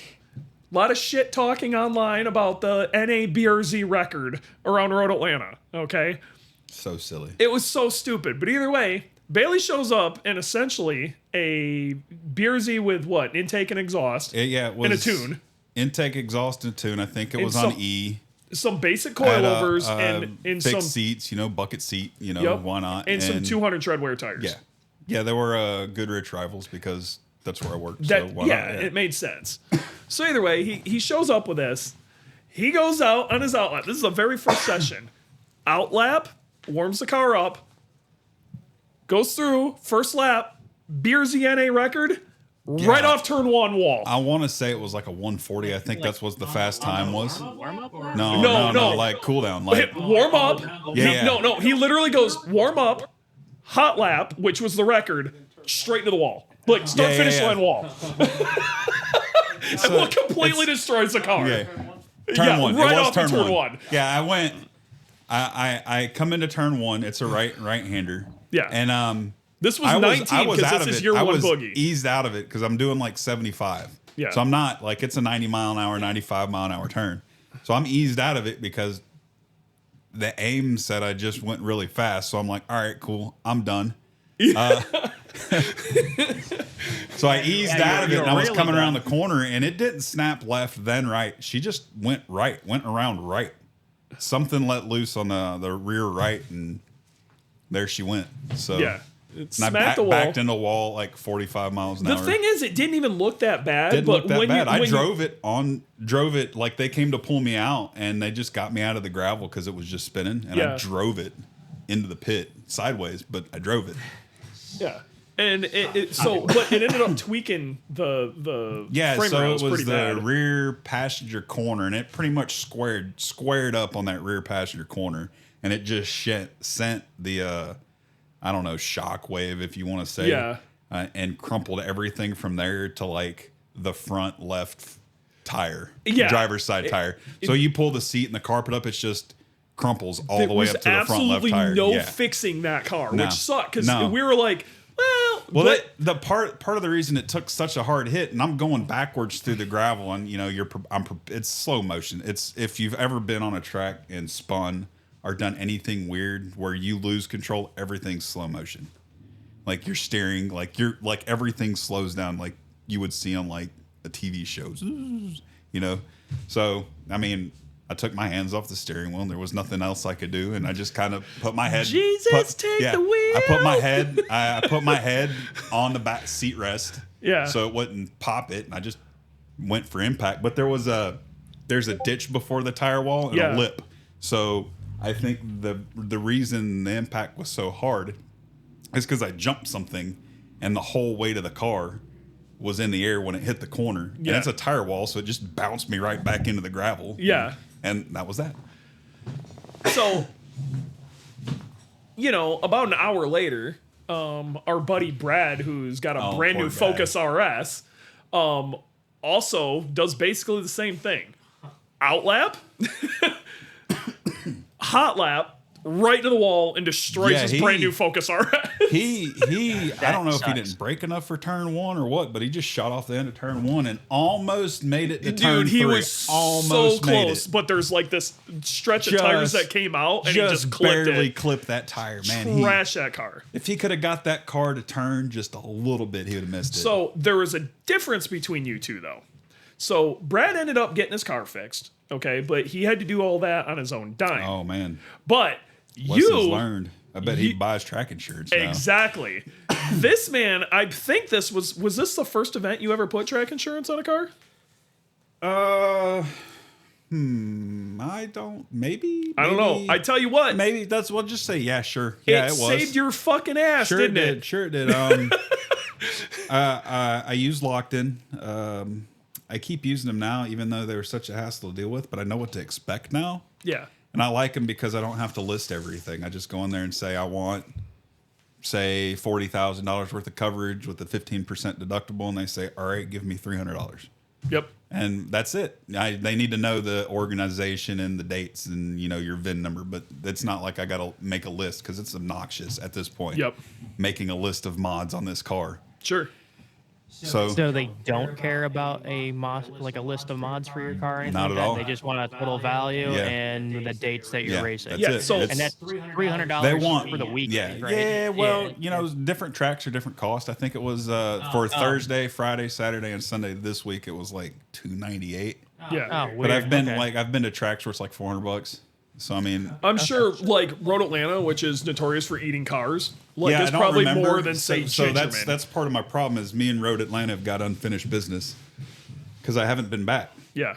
because Gridlife stopped going and I just haven't had a reason to go back. I do need to go back and I can go with Jay Zilla or something like that and just go whip around Road Atlanta for a But- little while. But So what I want to chat about here real quick is they fought you pretty hard on the value.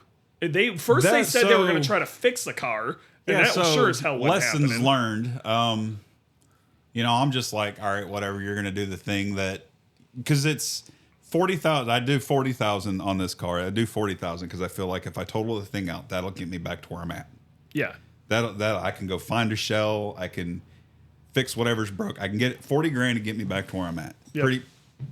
Pretty reasonably, minus the deductible, which probably brings it down to like 32 or something like that. Sure. So, I call the guy. He's like, that sucks. He gets the accident report, or however Gridlife had to give them a report. I think it was just, Adam called him and was like, yeah, he wrecked it. And he's like, all right, cool. I don't think it was much of anything. Not like police showing up, accident report. But yeah. Well, I'm sure what they don't want is like the guy like obviously just turned into a wall. So he sent an adjuster to come take pictures of the car, and I was like, all right, I'm just gonna stay out of this guy's way, let him take pictures. He takes his pictures and off he goes. Well, they send me an email, hey, this car looks fixable, we'll give you this much money. And I was mad. It was gonna be like $5,000 or something like that. It was some joke. and at that point I was really mad. But what could you do? I felt like that's where I was gonna be, but then I just couldn't live with that. So I called him, emailed him or whatever. I was like, that's not gonna work.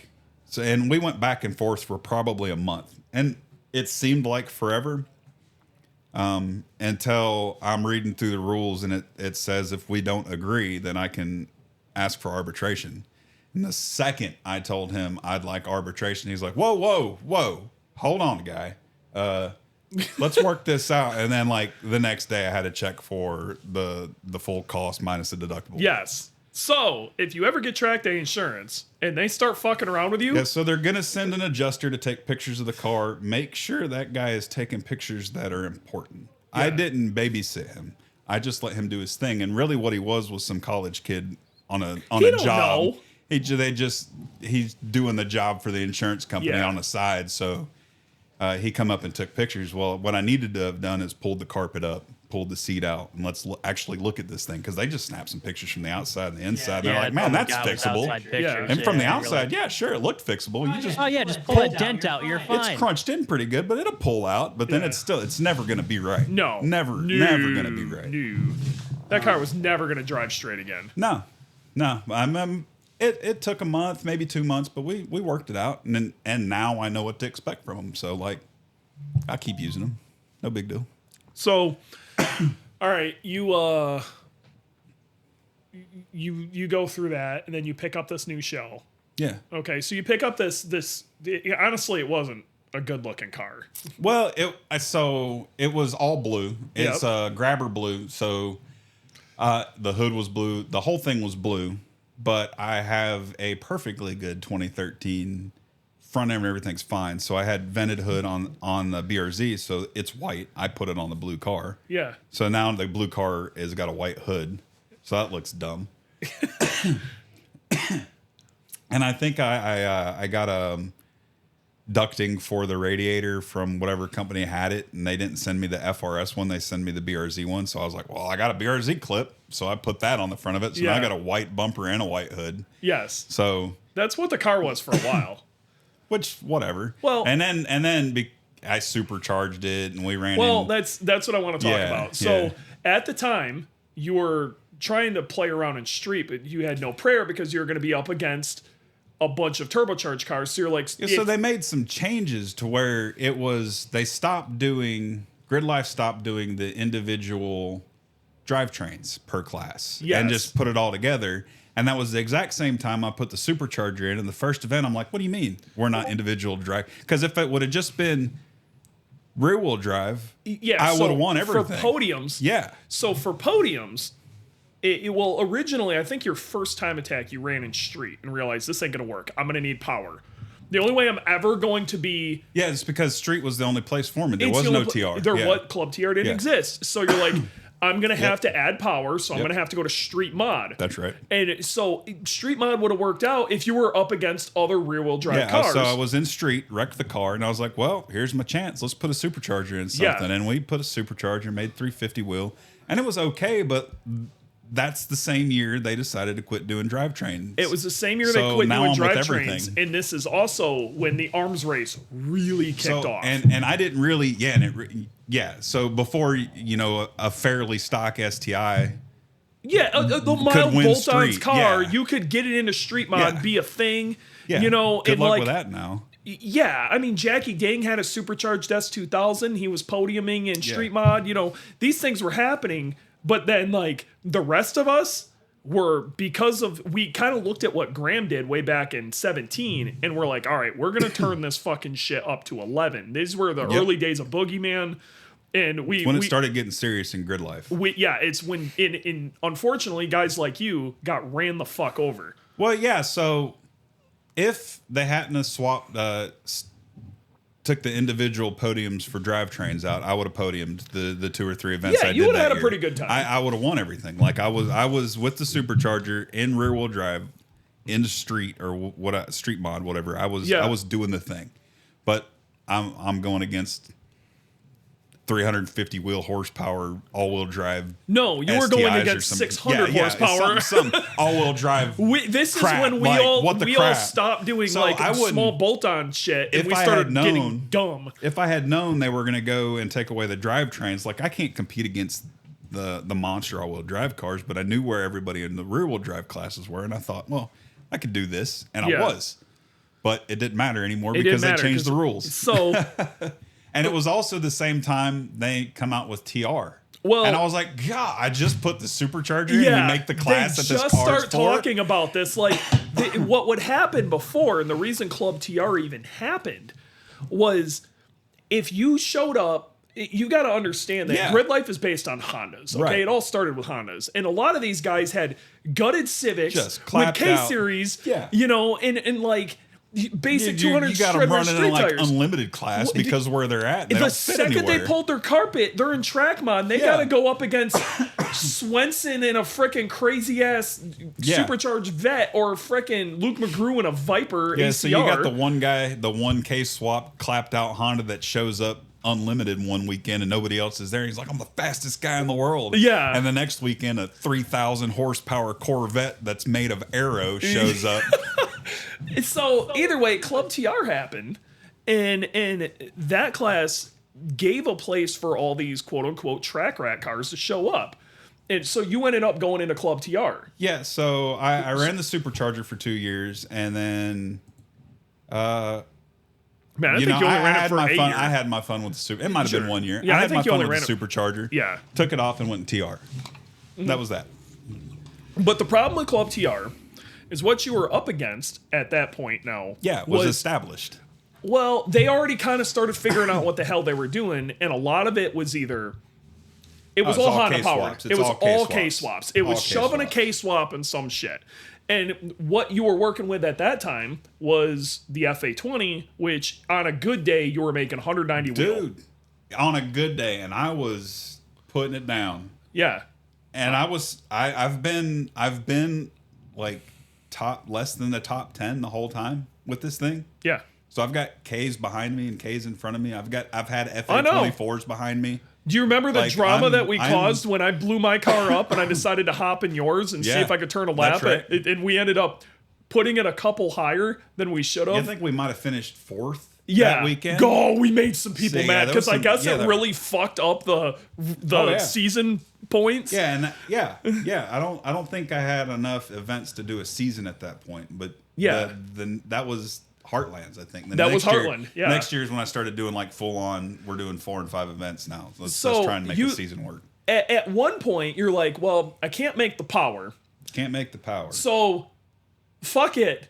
I'm going to Yeah, so- I'm going to pull out every so- piece of weight I can, because if you So read that's the what- rules, If there's so, a- in the beginning, I had read the rules. I'm doing TR, and the rules were written such that it made it seem like you needed an interior, and you needed not all of it. You needed most of it, like I think you needed door cards and things door like that. cards and the carpet and the stuff Yeah. behind the B pillar could be taken out, but nothing in front. But then I get to Gridlife, Gingerman, and I'm looking around at the fast guys like The Dana. cutie guys. I go and over Dana. to Dana and ASM and those Yeah. guys, and they're like gutted cars. And I'm like, you know what?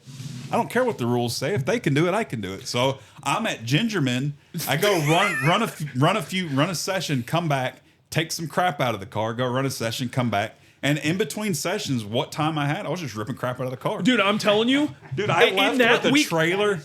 I left with a trailer with a pile. Like, I put it all back in the car, just like the pieces, shoved them in the car. I bet you he pulled 150 pounds out of his car, minimum. At least. I bet you were you're 200 literally just pounds. pulling Dude, stuff every out. lap I gain a second. At the event. Yeah. I'd go run a lap and be a second quicker. Come back, we're taking more out. And go run a lap and be a second quicker. We need more. This turned into almost an obsession. And, No, not almost. A total obsession. Like, I I'm was gonna. say, I total would obsession. say that You're I'm like probably the only minimum weight 86 in Gridlife. I don't doubt it. You're like at weight with you in So- it. With me so- and ballast in the car now. No, Right, there okay. wasn't a minimum weight for a There wasn't. non-swapped car. There wasn't until me. So he's on his way down. He's like, well, if I can't, out of your car Yeah, at the track. at the if track. I can't make the power, Well, I mean, I was just taking the stuff out that I saw that they didn't have. yeah, So, I that's mean, what it started as. If the tip of the spear doesn't have parts in their So, car, why do I have what to have parts? happened in this weekend? And he still doesn't realize this, but what happened during this weekend is he learned to read the rule book the right way.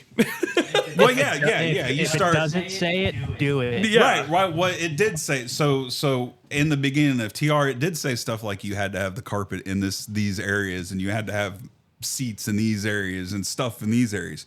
The leaders didn't have any of that stuff. They were just like, screw your rules. I do what I want, and that's kind of where TR was. In the beginning, the rules were ABC, and TR, the guys running TR, said, nah, that's not what we're going to do. And the rules changed to fit them. I'm not gonna And, lie, like, he ain't wrong. and ain't none of us mad about it, because this is really what TR should be. It should be like, Track rat cars. they're track rats. They're just pieces of junk. Like, Literally like bare that, bones. I am a shell. Your motor I am has a shell. I am literally a shell with a motor in it at this point. Okay, like I've stripped so- wire harnesses. No, like, that's what I'm trying to get Yeah. at. So like, again, you're still on the FA20, Yeah. okay, and you're like, I can't make the power, but at this point there wasn't a minimum weight for you not because swapping. I didn't do a swap, there was no minimum. So weight. you're like, everything. We're gonna get to it. We're going as deep as possible, and Yeah. you started pulling everything Yeah. out of this car. Yeah, you AC got came weights out. on all of this shit. I got it's all on my Instagram. I don't have a forum. People ask me, you post this anywhere? Yeah, I what like, was it? K Hunter 86. Yeah, K Hunter 86. Okay, Some yeah. version of K Hunter 86. It's K Hunter 86. Yeah, I'm it pretty might sure. be K dot Hunter, K underscore. Whatever, It's it's- K Hunter 86. Whatever. But dig through there and you find I got weights for everything. As I was doing it, I was taking pictures, and now videos are the thing that Instagram wants to show everybody. So I've been making little like Reels. clips. Yeah. Yeah. But yeah,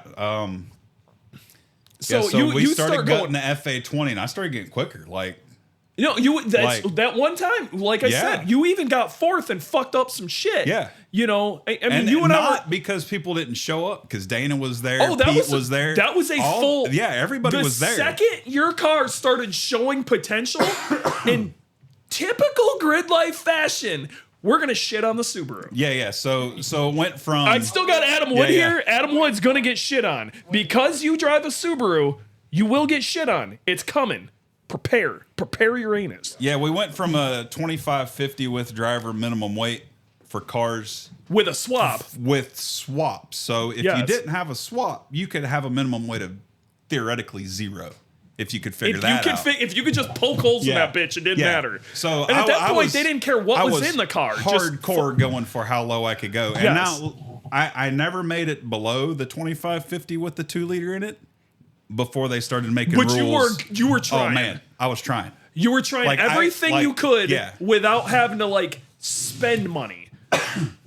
Right. Yeah. Yeah. So I still haven't got anything carbon like substantial carbon on the car. And we're getting there. Yeah. We're getting there. Okay, Yeah. so at this point, then they take one look at it like, holy shit, that car's doing. Now, I'm sure they're going to tell me, oh, that's a coincidence. That's not actually what Yeah, happened. bull. Here's what Bull. I'm going to tell you.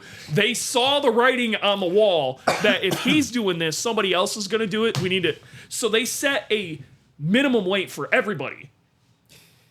I wish I could tell you how the rules were worded. It's something along those lines. But that's how it's worded now, though. Yeah. That there is a class minimum weight. minimum weight, and then certain cars have different minimum weights. Certain engine car combinations have a different. Yeah, but for the most part, you know, so you've got your typical minimum weight's 2550 with the driver. Yes. For me. So you got a 2550 minimum weight, and then when they set that, at that point, well, the FA20 just go. We're gonna get this thing under 2,000 pounds. Idea isn't gonna work anyway. Yeah, it doesn't matter anymore. So so that was heartbreaking when that happened because I was like, I'm gonna do this with FA20 and not swap anything and show all of them. I tell you, yeah, which you were on your way, and then man, I tell you what, you were about a fucking half second from pulling a trigger on a K swap. Oh no, it was. So the FA24 at this point hadn't come out yet. No. So there was no other option. It was, unless I pulled out of like a Crosstrek or something. That didn't make any sense. It came out, but we didn't. So we really didn't know its potential, and it was brand new. Yeah, the K swap came out first. Yeah. That K Power made K-Power, for like 10 grand. You can get a K swap, then but you ASM still have their own. You still have to source a motor, and some other odds and ends. But like by the time it was said and done, it was like 13 or 14. Yeah, we'll just call it 15. Let's just round up to 15. That seems fair, especially with today's numbers. Yeah, dollars. So 15 grand for a K swap kit with an engine, like that's obnoxious. Yeah, that's a lot of money to spend, especially on, let's be real, your car. It was worth what, 8? Just, like, why not just buy something with it in it already? Exactly. Like, why would I for 15 grand I could buy something with it in it already? Exactly. That would be just as fast. And so you were having a very, very hard time like coming to terms with that. And then I am a purist at heart for things that need to be pure. I was in your ass the whole time. I'm like, dude, we need to find a fucking FA24. You can't say K swap wasn't the answer. It just wasn't the answer either of us liked. At the time, when you dealt with your when this whole shit came, and it is, and they set the minimum weight, it really was the only answer. I think it's the easy button right now too. Like what I'm doing is hard. Like I think it's going to get easier. It will. Okay. There's a lot of me not being great in this, but I mean we run the car. I mean you're a fairly decent driver, and we're never really that far off of each other. You're faster than me, sure. Yeah, but not by much. Yeah, not by much. And I think I might have put the thing on let's say just I might be able to invent another second. Yeah. Okay, and that's saying a lot. Let's say on a minute 40 track, I can invent another second. Yeah. Okay, like today, you were less than a second off. Yeah, I'm regularly within a second of the leader. Yeah. Sometimes exactly. it's half a second. I think you're there. TR is very competitive. But let's go back. Okay, yeah. So the FA24 is showing all the potential we needed to. Right. Okay, Graham starts tuning a bunch of these. I'm trying to show you dynos. I'm like, dude, this is the answer. But you go try to find one, they're like $8,000 or some bullshit. It's it was obnoxious. insane. $6-7 grand for a just an engine. Just an engine. So how did you end up finding your engine? What did you end up paying for it? Carpart.com. Yeah. I think. I found one in Mississippi. I'm in Alabama. It was like a couple hours away from me at a salvage yard. It's a very nice salvage yard. Very well. It's not your typical junkyard. This was forklifts and pallets and things stacked. This was put pretty. Together. Yeah. It was almost like Copart, but not Copart. For $4,500, something like that. Yeah. It's like that's what we're doing that. And everything lined up where I had the money with me, so we just bought that. Mechanically for the most part, it just bolts in. It's a Subaru engine to a Subaru Trans. It isn't like you had to. No, we're getting there. Yeah. Okay. So, but like you didn't have to make new engine mounts. No. You didn't need a swap kit. No. Your radiator works. No. You know, everything. Look, everything works. This wasn't $10K for a kit to make it work. No, but this was. Hold on. I gotta cut you off because it isn't just. I just popped the thing in. This is what I want to talk about. Okay. There's small things that are different, that it's not just the easiest thing to pop in. And you had to deal with some of this shit to get it to work. If you're the type of person doing an engine swap, hopefully you're mechanically inclined enough to realize there are things that are going to have to be changed. You would think. I don't know. So that's where I'm at. I've been a mechanic for 30 years. As much so, as like, we want to think it's just an FA20 with an extra almost half-liter displacement, it is not the same thing at all. There is a lot different about that. Yeah, like you could set those two blocks down naked next to each other, and they're not the same thing. No, like it's not the same. It says they say FA20, 24 on them, but they're FAs because they have sets of injectors and stuff like that. I don't know what makes an FA an FA, but they're not the same thing. No, there's a lot of changes. So let's go over some of the major issues you ran into doing that swap. So the FA24 mechanically bolts right in. Yes. Every nut and bolt fits in the same spot. You use the FA24 engine mounts; they fit right on the, That's the Subaru. FA20 frame. Subaru, yeah. Bolts right into the FA20 transmission, drive shaft. All that stays the same. The thing that's different is all the electronics. Not all of them, but all of the differences is in the electronics. Yes. Easy things are like your water temp and your oil temp sensors. Do you just grab them off the old one? A lot of people just snip the harness and like take so what you have to do to make the 24 work in your first gen car. I have a 2013. If you have a 2017, you need the parts from it. So I have a 2013 and I had recently blown an engine. So you need the wire engine harness put on the FA24.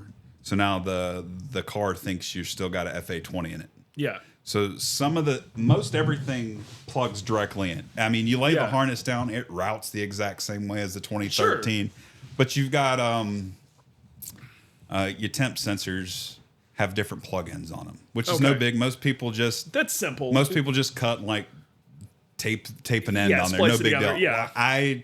The timing cover has to come off. So all I did was tap the holes for the temp sensors to fit the 2013 stuff. Yeah. So the 2013 stuff. So no splicing. I wanted to have as least amount of splices in the wire harness as possible because that's potential problems. I agree. So that was easy. Then the cam plates, what do you call them? The cam reluctor wheels, the cam timing wheels, the thing the cam sensors read. Yep. Completely different on FA24, so you have to use the FA20 stuff. Except the FA20 stuff is microscopically smaller, like a 1/10 of a thousandth smaller, but it's just the right amount different that you need to find different plates or make it work. And there is a guy, and I'm going to plug him here because he's awesome. And we talked, and we've got a bit of a friendship now. Ronnie Solomon is at RS Motors in Missouri. No, Minnesota. RS Motors in Minnesota. Ronnie Solomon is the guy. That's he as far as I know was the first one to come up with some solutions to this. So we were talking. Since then, some other people have come up with solutions, but his solution is he made new cam plates for all your cams. So you put his cam plates on, which looked like the 2013 stuff, except it's just a little bit different. It's just, that's all it takes. And we're talking about proximity switches on a plate, looking for a gap. So, I mean, the spacing there has to be just right, or it's never going to work right. Yep. And his problem before that was just random misses, or it randomly you'd throw the I don't know, you get a code for it or something. You get like but a cam sensor it would work fine. Yeah. And then it just would quit working fine. Yeah. So that was the big one. And then the other one is the cam position, not the cam position, but the crank position sensor and the reluctor wheel for it. So you can't use on the early model, the pre-facelift first gens, you can't use the FA24 stuff on the FA24. You have to figure out how to make the FA20 stuff fit on. There was actually a pretty decent. A lot of people don't realize this too. Yes, in 2013 they released the BRZ with the FA20, but what was it? 17. 17 got a facelift, and during that there was a little bit of modification to wiring plugs and things like that. That's so when they got changed. the metal manifold and some other stuff. Yeah, the red manifold that adds a few horsepower, and it actually does worth having. Do you still have that manifold? No, I actually sold it not too long ago. Actually, fucker. Yeah, well, it doesn't do anything for the FA24. I needed it for mine, you dick. Well, but Yeah, so Ronnie does some magic with, I don't want to say what it is because I don't want to give his secrets away. Yeah, I mean, it so does some can, magic with, you send him your reluctor wheel, he modifies it and sends it back to you, and the cam position sensor from the 13 you put on the FA24 and the cam position sensor mount. So he'll send you a modified mount that will allow all of that work together. Yeah. So that was the thing that I was having to try and figure out, and we finally became friendly enough that he would talk to me about Ronnie's it. So, super cool, people, yeah, but you he got to is. kind of get in his well, circle. it's like with anybody that's leading the way. You don't want to give out your secrets No, by because all then means. everybody will do it. Exactly. So like I was gonna figure it out. He saved me a lot of trouble, yeah. and for that I am super grateful, and will send every bit of business I can his way. Ronnie's super cool, people, and if you guys are planning on doing the swap, he's definitely somebody so you're gonna I want to hit think up. that was the two big things: the cam sensor plates and the crank position sensor, reluctor wheel, and the sensor itself. So- and the high pressure fuel pump. That was the one I was that's about the to ask third about big that. one. And that this- one is still not perfectly right. I do have a better idea why it's not right and why Ronnie's Explain- solution fits. So the high pressure fuel sensor, high pressure fuel pump pressure sensor. Am I saying that right? That doesn't make sense to me. What, the high pressure fuel pump or the sensor the for sensor it? for it. The Yeah, pressure okay. sensor for the high pressure Yeah, fuel that pump. makes sense. I think it's the only pressure sensor on your fuel rail. Okay. They're different, and they're different enough that you can't make one work with the other. So the FA20 is it's like a 1 inch. I'm not sure what the threads are. All of the resources I have at hand. Sure. I can't figure out what this special thread is. It's Okay. some hydraulic, maybe off Komatsu or something. It's some weird thread pitch. Yeah, it's like But BSPT or some weird shit. No, it's something like I've got kits at work that I could thread this thing into, and it doesn't fit in anything. Okay, so it's So some I don't like whack it shit. doesn't measure to anything. Yeah. Like you put a micrometer on there, or a dial caliper on there, and you can't. Nobody knows what it is. Okay. I'm sure. Josh says it's probably BSP or BSPATS or BSPP. It's not BSPP or No. BSPT. It's almost like it's a Komatsu hydraulic fitting. Okay. That's the closest thing I can get to is something from Komatsu.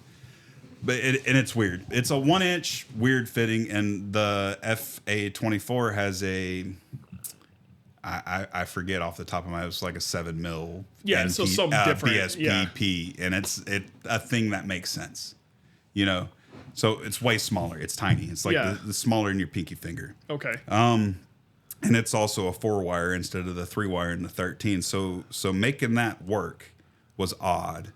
Ronnie found a fuel pressure sensor that fits in there, and he can supply you with a pigtail that you can splice in. Or what I asked for was just to send me the connector with the pins, and I will make that work. I don't want splices. No, and that's probably the reason that your car is. And you don't have stupid problems. It works. Now Graham goes to tuning it. The high pressure fuel sensor is doing weird things and making the high pressure fuel pump do weird. Not so weird that you can't drive it, but I do get this low pressure, high pressure fault every once in a while that throws a check engine light. Sure. Every once in a while. Like I know how to drive to make it happen. You're tuned on a Ecutech tune. currently. Ecutech tune. Yeah. So I know how to. And it's I on know, an FA20 ECU. FA20, yes. So this car thinks it's an FA20 still. Yes. I'm still using the FA20 coil packs, and people tell me I'm stupid because those coil packs burn out. You ever burn a coil pack out in your FA20?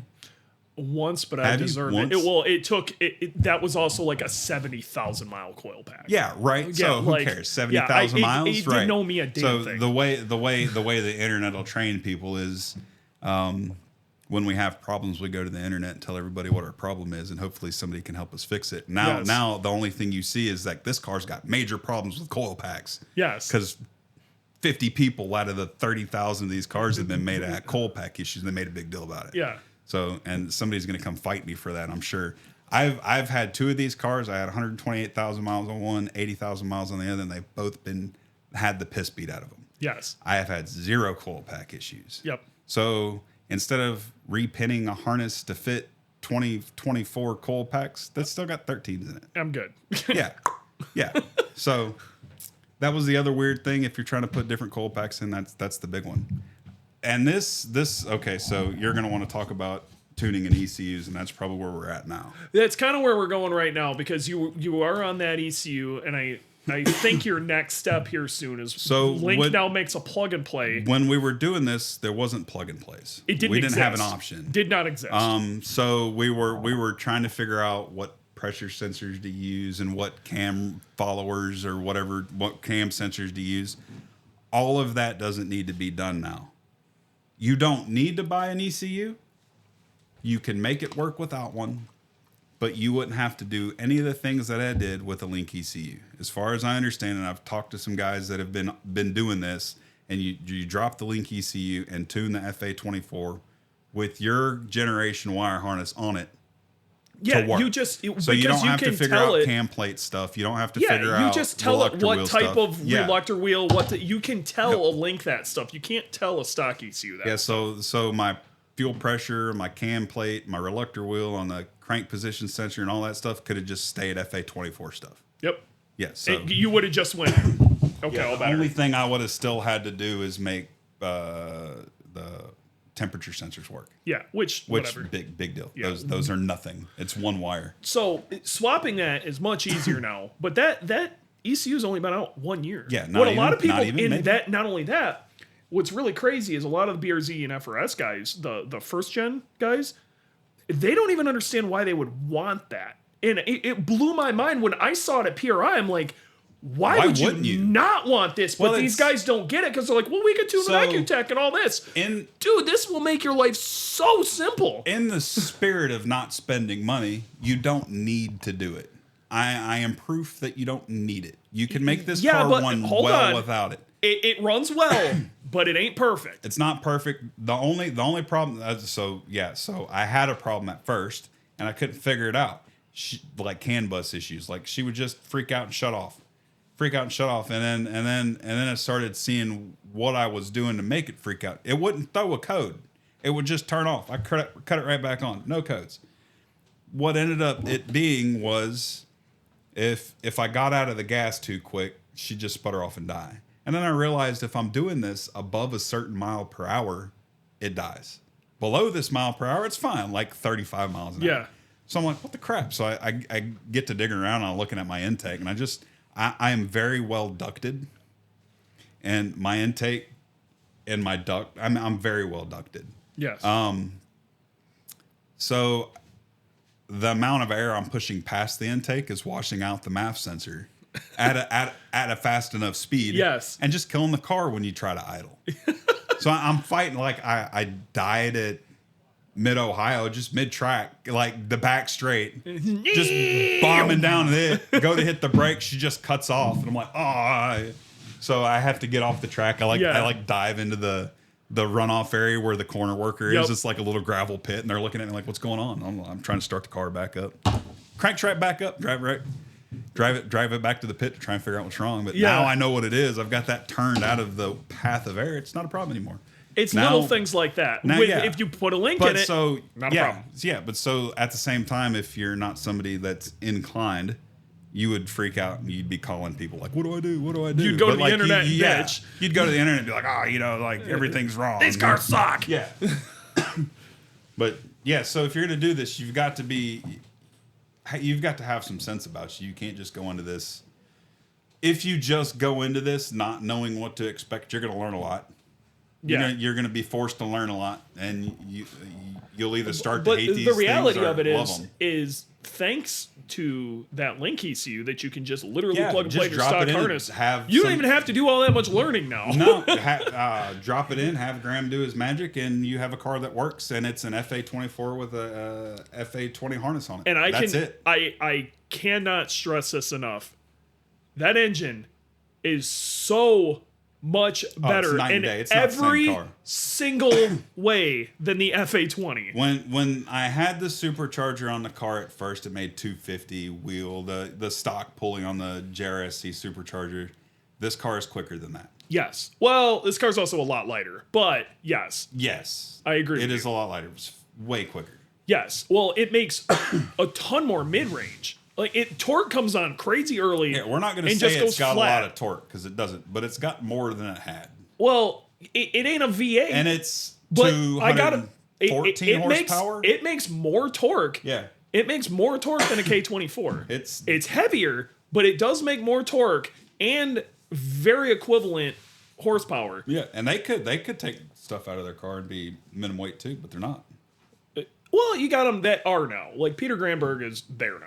Is he? Yeah. I think so. Yeah. I wonder what he weighs now. You also have to understand Peter Granberg weighs 95 pounds soaking wet. 90. Okay, yeah. now with that stated, you also modified yourself. Yeah. So this year I stand on the scale at one point in time on like 250, and I'm like, that's the cutoff, bud. You're getting fat. You stop doing that. Yeah. So then I just stopped eating. I say that like nonchalantly, like I actually stopped eating. I started like counting calories and stuff like that, just being more responsible. Yeah, but so you shed a bunch of weight off your own ass too. Yeah, I cut 30 pounds out pretty quick. This is what we're talking about with the being obsessive over weight. Yeah, like that was the thing that really made you do that. Because when you were going nuts last year, I would have just been you weren't even 250, thinking like, about whatever. that. Yeah, No, like I would have stood on the scale like, all right, fatty, quit way, doing whatever you're doing. In a way, your car might be saving your life. Yeah, there you go, saving my life. I'm also 6'2", and 250 pounds doesn't even look like 250 No, it really doesn't pounds look that bad. You can carry 250, and it's not that big of a deal. So, well, do you know where you stand in the championship this year? 8th or 7th, something like that. It's a crazy competitive Yeah, class. it's Like there super is competitive. a stupid amount of cars in it. Like most of these festival events, there's like 30 cars show up for this one class. Ian had his car 24 swapped. He's the one that introduced me to Ronnie. Yeah. And so before we were neck and neck, and now we're even more neck and neck. It's like everybody, at least in the top 10, I can say maybe, we're all modifying our cars and making them faster between every event. You have to. So you do something, you're like, I'm going to be a second quicker, and you show up and everybody else is also a second quicker, and you're like, come on, quit it. So I am where I am. I don't have a carbon hood or carbon fenders or carbon trunk. But the thing is, you're below minimum though. I am below minimum. I could keep going and take this heavy stuff out. Like you could move weight down. But you can't remove more. Right now, you already have ballast in the car. I have ballast in the car. So really, what I like to get enough weight out to put a roll cage in. Yes. And still be at minimum weight. Which I think you could. I totally think I can. At least I would really like to see you put a rear bar with a harness bar in it. Yeah, because I could do that. I gotta be now. real. It's Your like car's 20, 30 pounds. Your car's kind of sketchy right now. Yeah, I'm not gonna argue with that. It is. Man, there's some places on some tracks like this one right here. I don't know what one of these middle turns is coming into the back straight. Mm-hmm. It's this blind over hill right-hander, and the car just wants to drift through the whole thing, and it's like 100 miles an hour, and it's like I'm okay through the S's where it's like 80 miles an hour and there's like field. Yeah. But when you're coming over this thing blind and you can see the wall there, and like when you're like, I'm not so sure about this. It's freaking me out. When we were 25 years old, not a big deal. So when you're 40, you think about that. We put an LSD in it a few races ago, and that makes a difference. And I'm still trying to wrap my head around how much better this car handles with Speaking clutch of LSD. I think we need some rear camber in that. I think you need a little more. I think it would really help on some of these. The rear camber is at where it's at because of tire temperature checks and scaling. Like it's at like 2.8.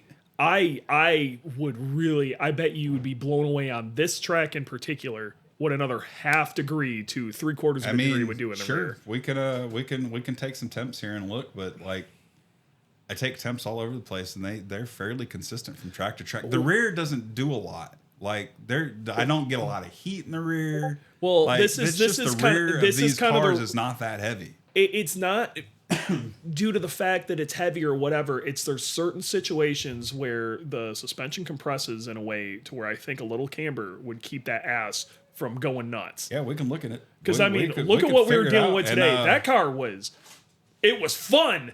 It was big fun. So all these places it's doing this drifty stuff is like this off-camber, weird weight transition kind of stuff. I would hope to see if the car transferred on like hard onto one rear tire that it might have a little more grip there. Gridlife ASM's not cleaning the track.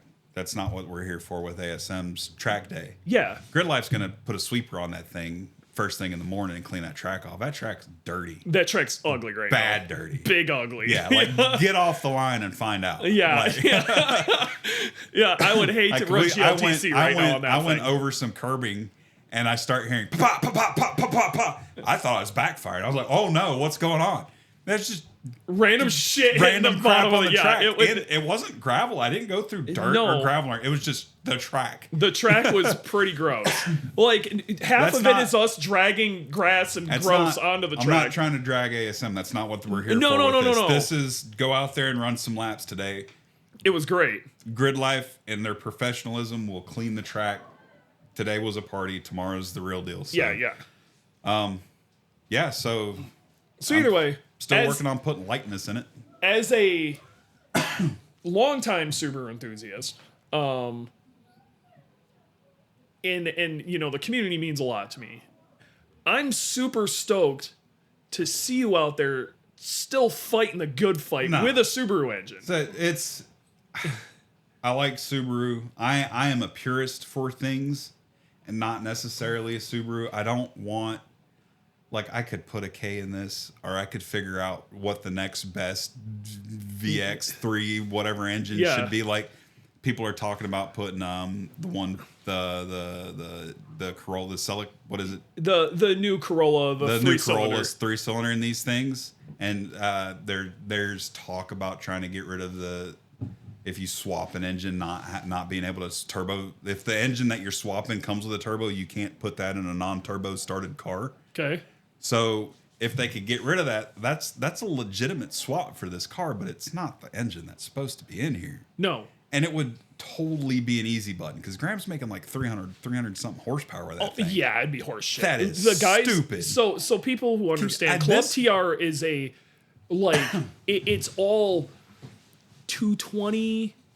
Yeah, wheel like horsepower. 220 is the top of it. Yeah, that's what almost every. Don't get me wrong. And then you have like Graham, who's running around in his. So the rule is 1.6 liter or less can be turboed, as the manufacturer calls it, which is fair. And his is the it's like 1.625.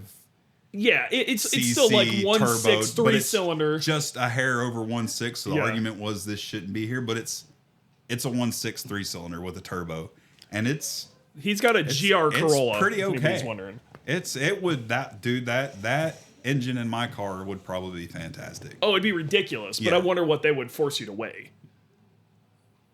Yeah. Yeah, because that's how they would have to balance start it. Bumping you up. Yeah. Yeah. And probably nothing at first. They'd probably, it's crazy. Let's see what happens. And then they're like, oh, well. Which that's one of the things I don't like about they this walk class. up to me and hand me a 100-pound plate, bolt this down somewhere. Like, get on it. Go run a couple laps. Yeah, it's still too fast. Here's another 100 pounds. What I really don't want is, at least with Time Attack, once you open Pandora's box, right, you cannot ever put it back in. You can't, and that's so. I didn't want to have to take everything out of this car. And if I still had the first car, I wouldn't have done this. I would have been like, well, I guess Time Attack's not for me because I'm not going to take apart this car that I just paid for. Sure. But I got this thing for nothing. I hate this stupid car. You don't give a shit about this car. It's not it doesn't say, it didn't come with Subaru badges. It came with stupid Scion badges. Like I hate this car. It's a salvage title. It's a rebuilt title. I want to make sure everybody here understands. I love this car. This is. I passionately love to hate this car. Like my car was like $400 shell. Yeah. I mean, I bought this from a friend that was trying to get out of it for like way cheaper than I should have bought it for. Yeah. So like, if it was a daily, like I wouldn't have bought that car. Like I would have never driven. No. Like, but it's a slut. Yeah, so it's whatever. a slut. I beat it like it's a slut, and she didn't pay me last night. You know what I mean? God. Like, oh man. You gotta keep your pimp hands out here. So and you come look at it. I do the best I can to keep. I take good care of it. It's not gonna fall apart on me, and I'll run it till I blow an engine, and I'll put another engine in it. Yeah. Hopefully I can find another one for a reasonable price. Yeah. Or I'll put the 2-liter I still have at the house back in it, and we'll see what happens. Nah, yeah, we'll end up finding it. So I want to. I'm looking for an FA24 to stick in mine. Like I want to take your setup. Yeah. I want to take your setup. do it I want to with a put a link? cage. I want to put. Oh yeah, GLTC. And I want to stick Yeah. it in GLTC, and We're I think it would competitive. immediately be competitive. Completely. Dana has gone out there with his K-swapped FRS. And went, yeah, and he's in the mix. Competitive. He is He's in the mix. Top 10 or something Yeah. like. He come in third at Autobahn. Yeah. Dana has been competitive since, and Dana's a very good driver. Yes. He can do a lot with a little. He is literally the But that, only two people have ever beat me in the Just the Tip Cup Yeah. competition, and Dana is one of them. And he beat me by like 2/10, and I'm Yeah. still angry about it. Yeah. So yeah. These cars with that horsepower can do it in GLTC, and I think there's no reason a FA24 swapped 86 would have any problem there. Yeah. You're not going to have the torque the Corvettes have, but like, don't let them in front of you. Yeah. Problem solved. But there's advantages. Those cars are heavy. Yeah. You know what I mean? And we're getting into it. I think that it would be balanced on pretty much all tracks. And it'd be wonder solid. what- And I just want to what- do it with a fucking Subaru. What the car has to weigh in GLTC for 214 horsepower, because that's what it has. Yeah. It'd be somewhere. I might even. 2,700, 2,800. Yeah, Yeah. it's totally do. So what I Yeah. have with a cage in it. It done. would be exactly. Yeah, and Yeah. a few plates probably, just some. It would be ballast. right. Oh my Yeah. god, it'd be. So and then you could put it instead of this Sparco carbon fiber, uncomfortable, sweaty, non-breathable seat that weighs 7 pounds. You could put a 35-pound comfy. I would put couch- something in there that I didn't couch hate. in there. Yeah. Yeah. And again, that's what. We've learned a lot from your car. Yeah, And the more absolutely. we dial in your car, the more I keep looking at that going, ooh, that would be good right now. Yeah. And then I could go really screw with Boysen. Yeah. And that's what my BRZ is going to turn into. It just No, sure. That's natural progression. That's even if you weren't doing just all TR with it, that's just the natural progression for Club TR in general. Yeah. And the cars in it yeah. is Gridlife or GLTC. Yeah. I mean, even the rules are almost GLTC rules. They borrowed a lot. You can build the tippity tip of Club TR, and you don't have to do much to get into GLTC. It's with literally safety equipment, Yeah. and maybe a slight tune. it. Yeah, and you got there's some like arrow points and wheels and tires and stuff like that you have to consider at that point. But It ain't much. Club TR is almost like GLTC Unlimited. It kind of turned into a feeder class for Yeah, GLTC. it's- Some people have looked I at it that way. GLTC Unlimited. It's GLTC rules. No minimum weight. No power to weight ratio. I can run Yeah. front and rear arrow, and I'm it's limited close. on tires. There's some shenanigans that you can do with your like engine builds and stuff that you can't do in this Right. Club TR, but yeah. So, all right. I think we're gonna call it at that. That's a 2-hour podcast. So, That was 2 hours. well, it was 2 hours between Oh, the two. I was like, holy crap! No, I have not not just you. sat That's here for between- 2 yeah. hours. So, 2-hour episode.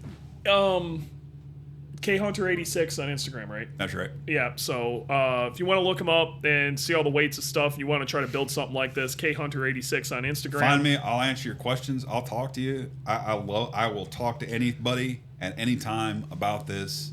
Hit him up. I love it. I love it. It's Yeah. my favorite thing to do. So talk to me. So there you go. Yeah, hit him up. Chat about it. Make it happen. Other than that, it's been real. It's been fun. It's been real fun. And I guess Yeah, if it stinks, don't eat it. if it stinks, don't eat it. We'll see you guys all next time.